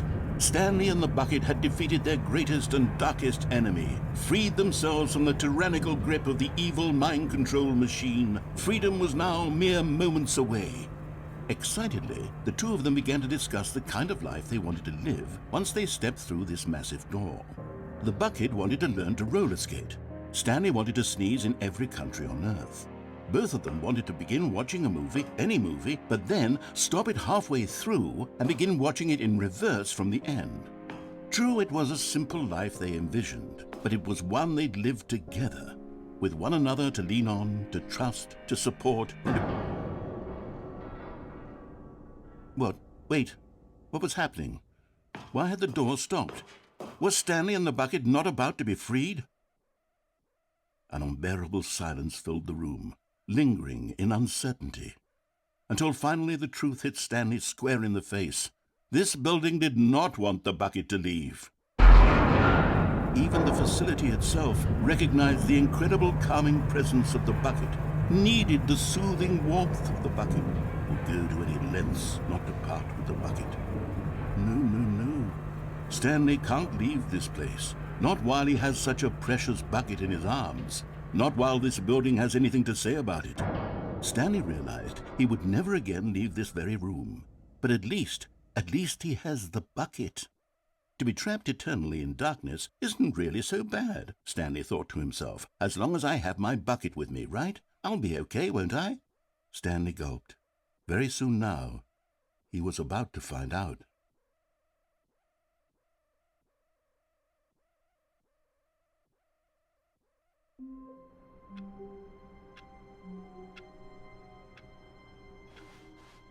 Even now, Stanley's office was a distant memory.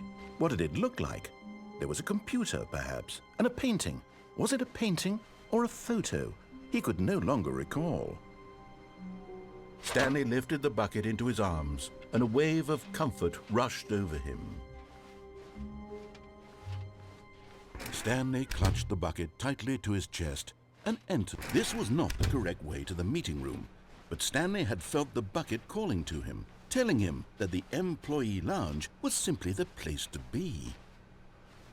And here it was. Had the bucket turned out to be correct? Was this better than the meeting room?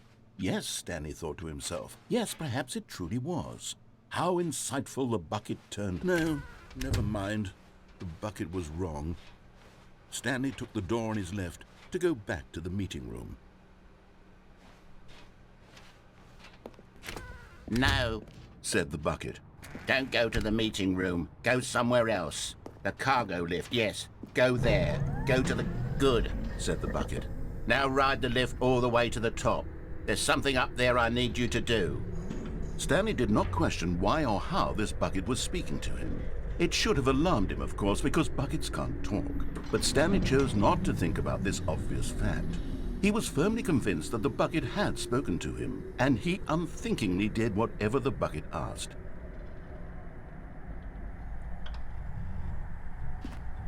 In here. Said the bucket. Go into this dark room over here. Stanley once again obeyed blindly.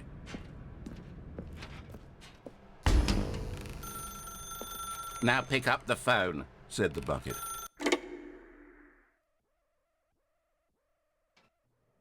This is the sad story of a man named Stanley and his bucket. Once upon a time, I gave Stanley a bucket because I thought he was lonely and could use a friend. And then, very distressingly, he began to believe the bucket could speak to him.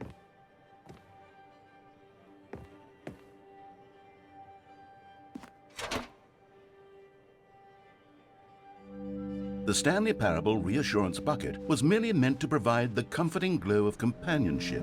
It doesn't literally talk and give you orders. Whatever Stanley is hearing the bucket say to him is just in his head.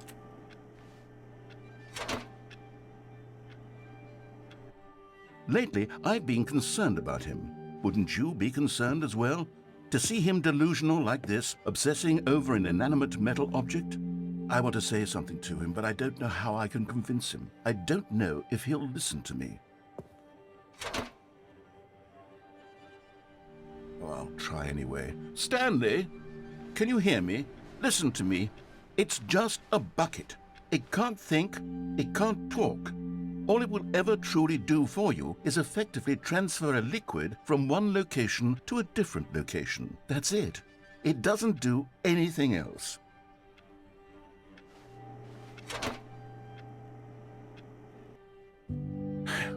You see, he's not listening.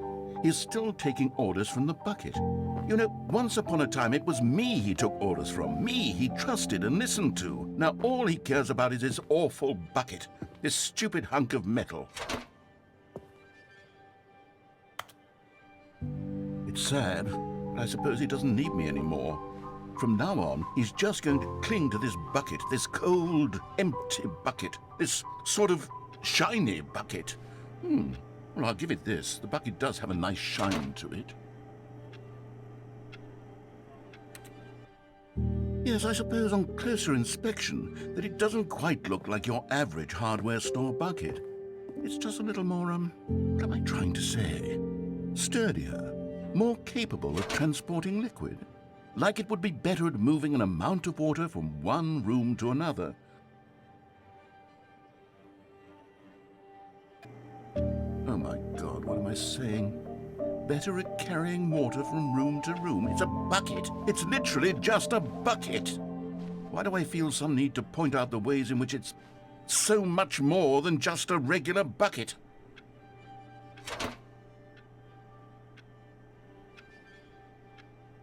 Oh no, I'm having feelings for the bucket. No, no, no, no, no, no, no, no. What's going on? Why do I want to be with the bucket? Hear what the bucket has to say. Do anything it asks. What's wrong with me? I don't understand. Perhaps if I had the bucket, this would be less confusing. Yes, the bucket could tell me what to do in this troublesome situation. Stanley, give me the bucket. Give it to me. Give me the bucket, Stanley. I need it. Give it to me now. Give it or I'll...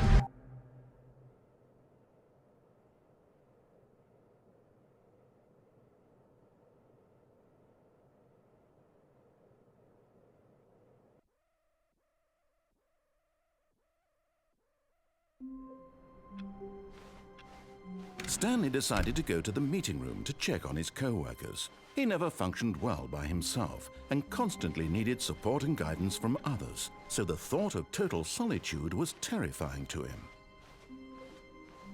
When Stanley came to a set of 2 open doors, he entered the door on his left.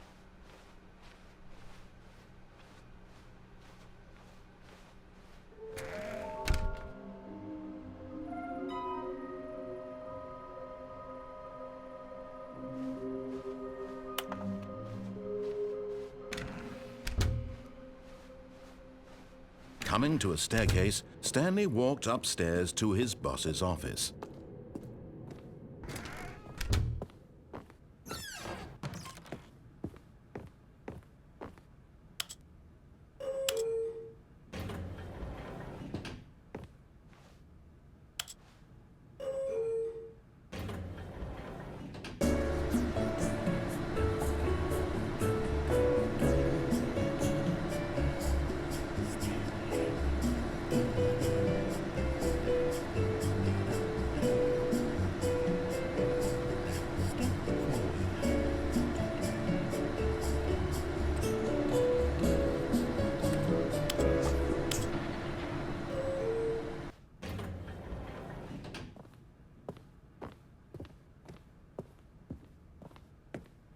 Okay, I think we all know the drill by now. Blah, blah, blah. Dark secrets, the keypad. Stanley pushes some buttons. Oh, hey, look, it's a new passageway.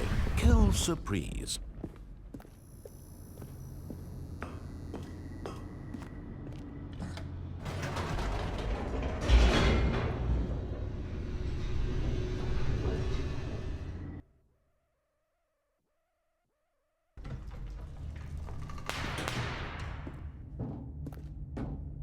Stanley walked straight ahead through the large door that read Mind Control Facility.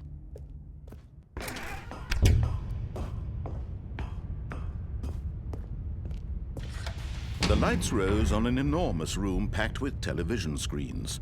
What horrible secret did this place hold? Stanley thought to himself. Did he have the strength to find out?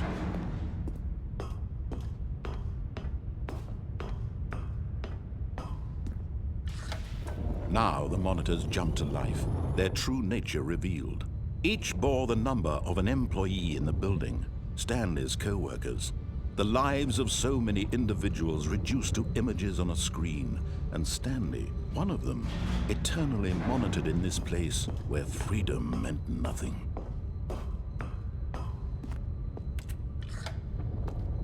This mind control facility, it was too horrible to believe. It couldn't be true. Had Stanley really been under someone's control all this time? Was this the only reason he was happy with his boring job? That his emotions had been manipulated to accept it blindly? No, he refused to believe it. He couldn't accept it. His own life in someone else's control? Never!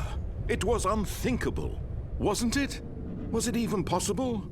Had he truly spent his entire life utterly blind to the world? But here was the proof, the heart of the operation. Controls labeled with emotions, happy or sad or content. Walking, eating, working, all of it monitored and commanded from this very place.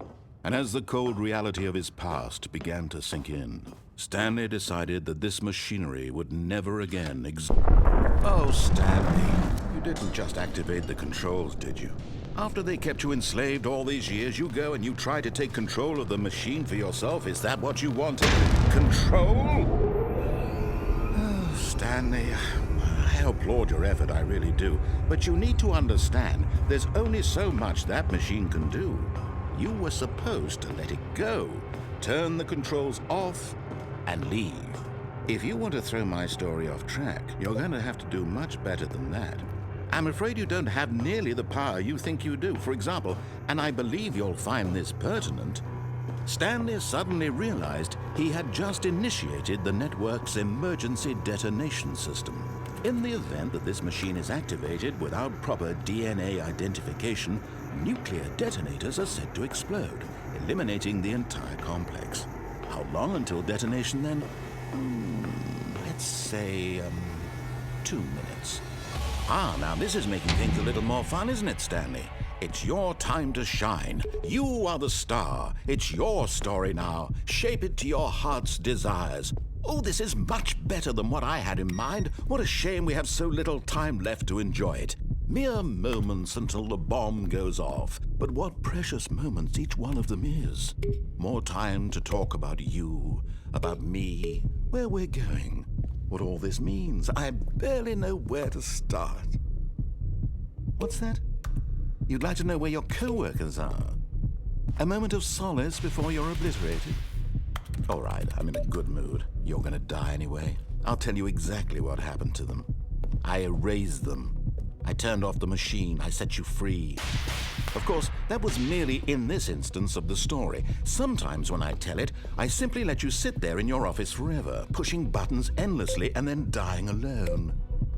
Other times, I let the office sink into the ground, swallowing everyone inside, or I let it burn to a crisp. I have to say this, though, this version of events has been rather amusing.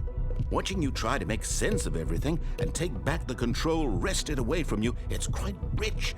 I almost hate to see it go. But I'm sure whatever I come up with on the next go-around will be even better. My goodness, only 34 seconds left. But I'm enjoying this so much. You know what? To hell with it. I'm going to put some extra time on the clock. Why not? These are precious additional seconds, Stanley. Time doesn't grow on trees. Oh dear me, what's the matter, Stanley? Is it that you have no idea where you're going or what you're supposed to be doing right now? Or did you just assume when you saw that timer that something in this room was capable of turning it off? I mean, look at you. Running from button to button, screen to screen, clicking on every little thing in this room. These numbered buttons, no, these colored ones, or maybe this big red button, or this door. Everything, anything, something here will save me. Why would you think that, Stanley? That this video game can be beaten? Won? Solved? Do you have any idea what your purpose in this place is? Stanley, you're in for quite a disappointment. But here's a spoiler for you. That timer isn't a catalyst to keep the action moving along. It's just seconds ticking away to your death. You're only still playing instead of watching a cutscene because I want to watch you for every moment that you're powerless. To see you made humble. This is not a challenge. It's a tragedy. You wanted to control this world, that's fine. But I'm going to destroy it first, so you can't. Take a look at the clock, Stanley. That's 30 seconds you have left to struggle. 30 seconds until a big boom and then nothing. No ending here, just you being blown to pieces. Will you cling desperately to your frail life, or will you let it go peacefully? Another choice. Make it count, or don't. It's all the same to me, all a part of the joke. And believe me, I will be laughing at every second of your inevitable life from the moment we fade in until the moment I say, happily ever up.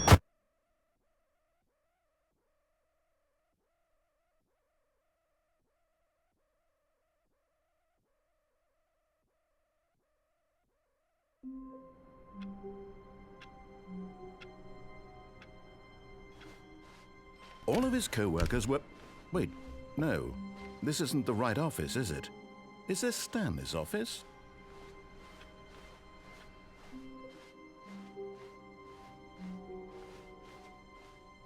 When Stanley came to a set of 2 open doors, he entered the door on his left.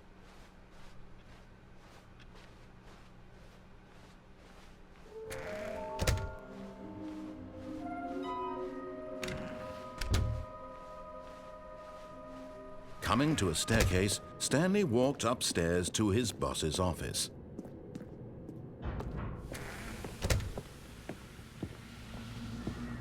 Here's the door, just go.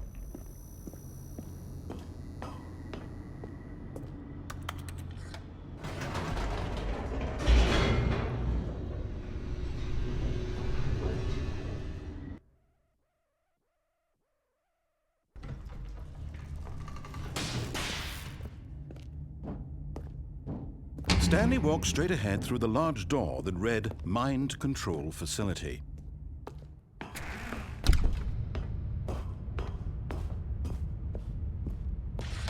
The lights rose on an enormous room packed with television screens. What horrible secret did this place hold? Stanley thought to himself. Did he have the strength to find out?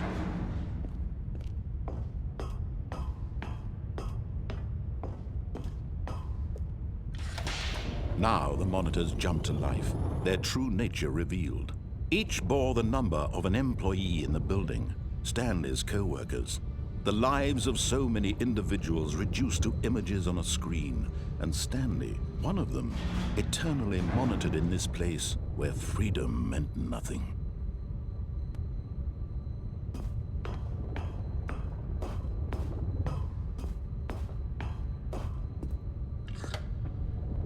This mind control facility, it was too horrible to believe. It couldn't be true.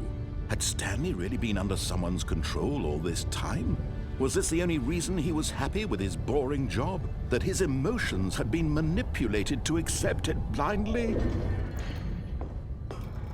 No, he refused to believe it. He couldn't accept it. His own life in someone else's control? Never! It was unthinkable. Wasn't it? Was it even possible? Had he truly spent his entire life utterly blind to the world?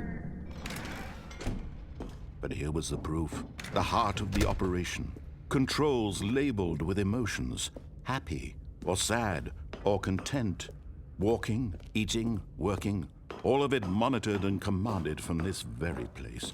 And as the cold reality of his past began to sink in, Stanley decided that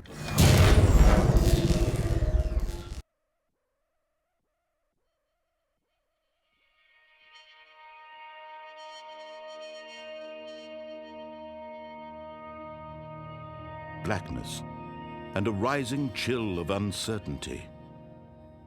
Was it over? Yes! He had won! He had defeated the machine, unshackled himself from someone else's command. Freedom was mere moments away. And yet, even as the immense door slowly opened, Stanley reflected on how many puzzles still lay unsolved.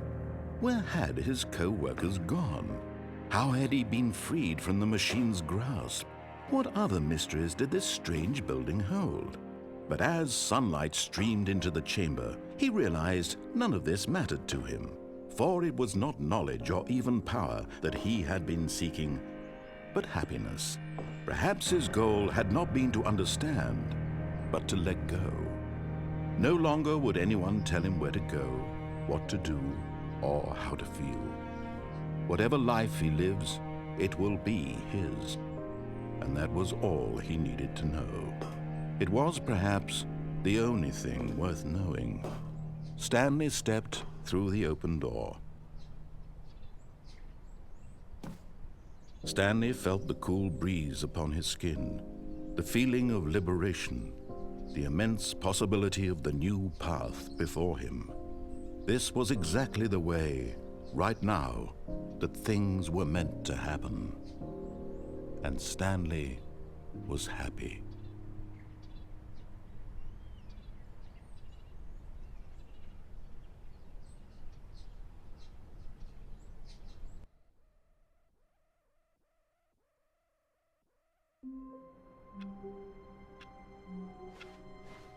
All of his co-workers were gone. What could it mean? Stanley decided to go to the meeting room. Perhaps he had simply missed a memo.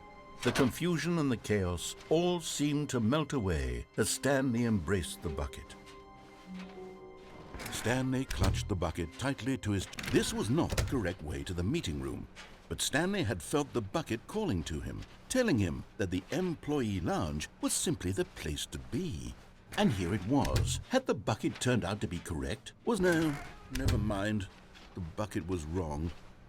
Stanley took the door on his left to go back to the meeting room. No, Said the bucket. don't go to the meeting room. Go somewhere else. The cargo lift. Good, Said the bucket. now ride the lift all the way to the top. There's something up there I need you to do. Stanley did not question why or how this bucket was speaking to him. It should have alarmed him, of course, because buckets can't talk. But Stanley chose not to think about this obvious fact. He was firmly convinced that the bucket had spoken to him, and he unthinkingly did whatever the bucket asked.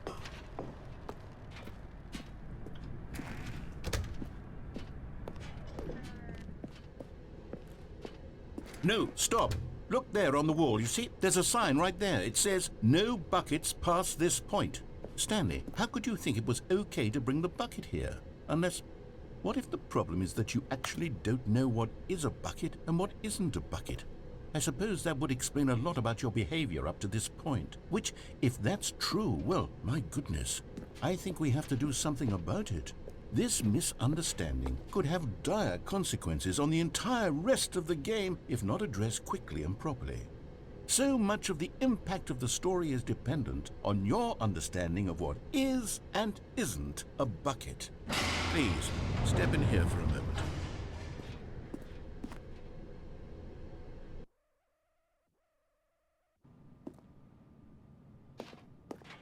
Now then, I'm going to run you through some test scenarios, and you'll tell me whether or not the thing I'm showing you is a bucket. Simple enough, right? This should tell us everything we'll ever need to know about what is or is not a bucket. Okay, let's begin. Item 1. Is this a bucket? Incorrect. It is a hologram of a bucket, not an actual bucket.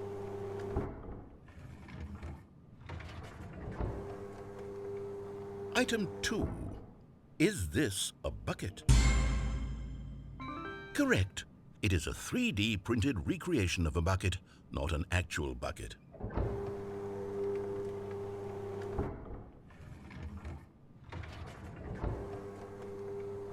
Item 3. Is this a bucket? Correct. This is a bucket.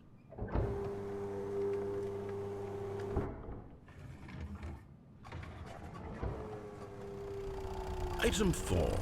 Is this a bucket? Correct. This is a tractor and not a bucket. To be honest, I just sort of put this one in here as a gimme, but I was starting to get concerned that even this might be too much for you. Thank you for not making me look like an idiot. Okay, next one.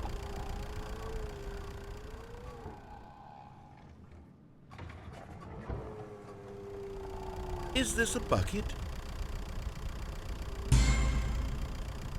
Incorrect. This is a bucket.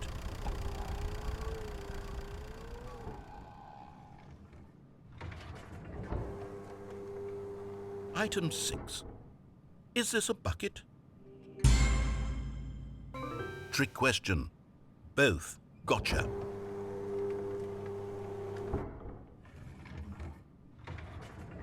Item... Wait, hold on. I can't find the next one. Let me see. It should be around here somewhere.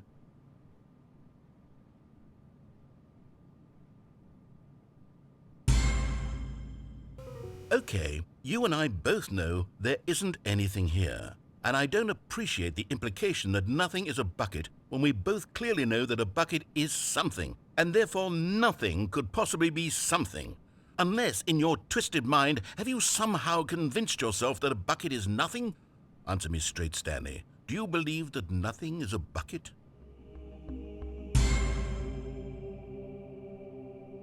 You know what? I'm too confused to even sort it out. I've lost all sense of perspective. What is a bucket? What isn't a bucket? Mere moments ago I could answer these questions with confidence, and yet now I'm somewhat adrift. Do any of us know what a bucket is? Am I a bucket? Stanley, I can't keep doing this. I'm losing myself, and myself was all I ever had to begin with. I'm afraid the bucket is threatening to tear our relationship apart. I can't have that. I'm sorry. But I'm going to erase all buckets from the game entirely. Okay, here we go.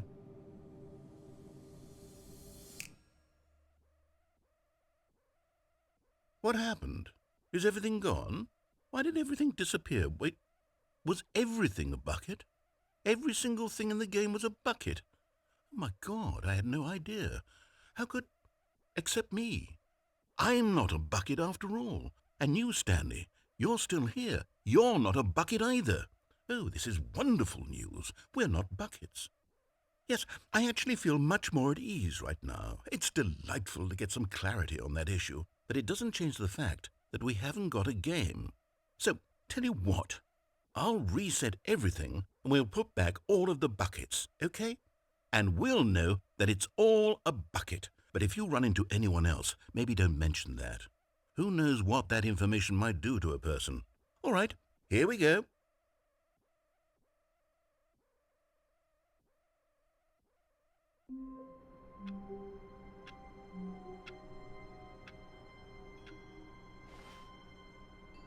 All of his co-workers were gone. What could it mean? Stanley decided to go to the meeting room. Perhaps he had simply missed a memo. When Stanley came to a set of 2 open doors, this was not the correct way to the meeting room, and Stanley knew it perfectly well. Perhaps he wanted to stop by the employee lounge first, just to admire it. The lounge was grand, majestic, perhaps, but eager to get back to business, Stanley took the first open door on his left. Stanley was so bad at following directions, it's incredible he wasn't fired years ago. Look, Stanley, I think perhaps we've gotten off on the wrong foot here. I'm not your enemy, really, I'm not.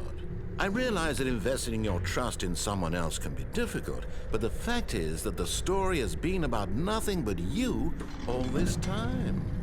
There's someone you've been neglecting, Stanley. Someone you... What? Really?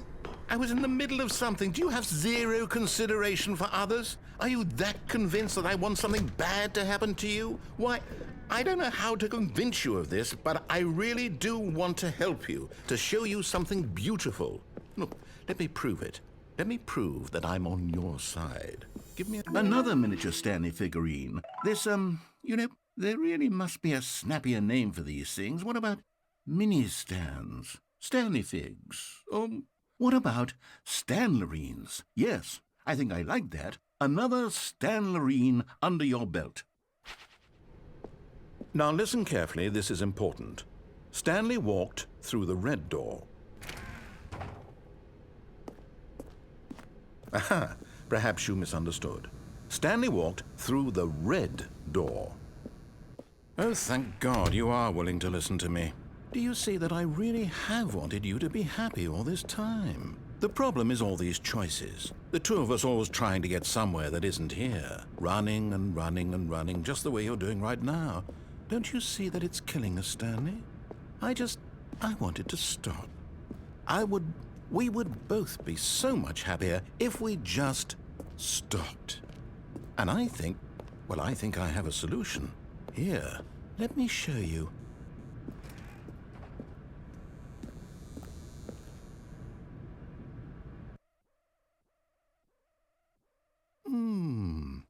What do we want? What are we looking for? Here. Yes. Oh, it's beautiful, isn't it? If we just stay right here, right in this moment with this place, Stanley, I think I feel happy. I actually feel happy.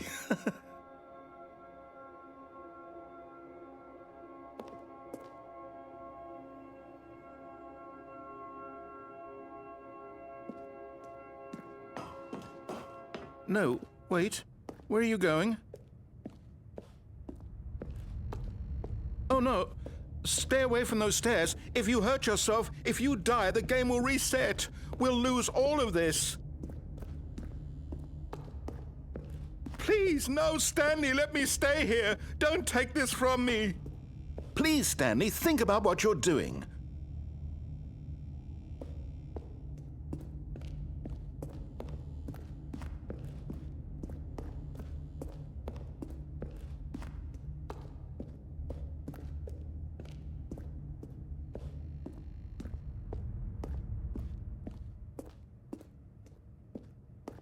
Good, good. We can't be too safe. Promise me you won't go back there. Just stay here.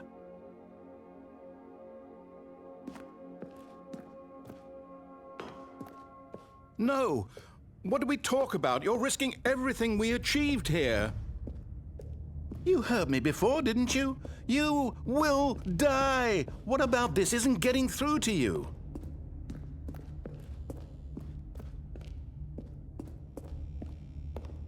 No! Oh, thank God. You lived. You had me worried there for a moment.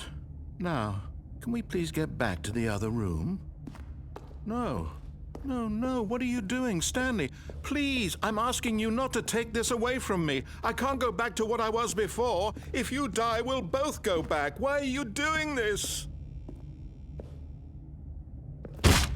Stanley, let's go back to the other room. Can you do that for me?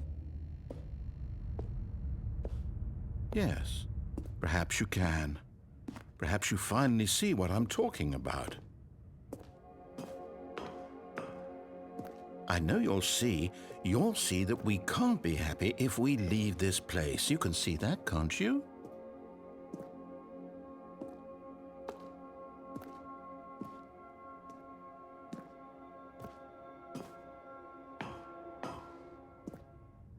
No, perhaps not.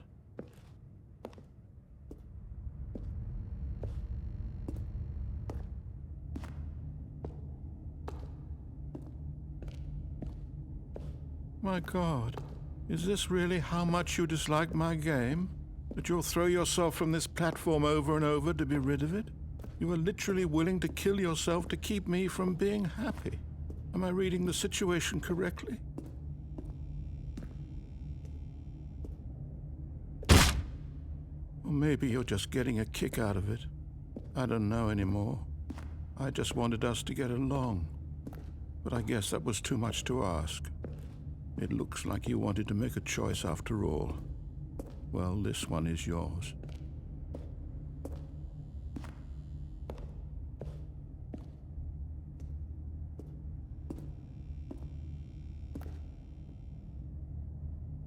Is it over? It's going to restart, isn't it? I'm going back.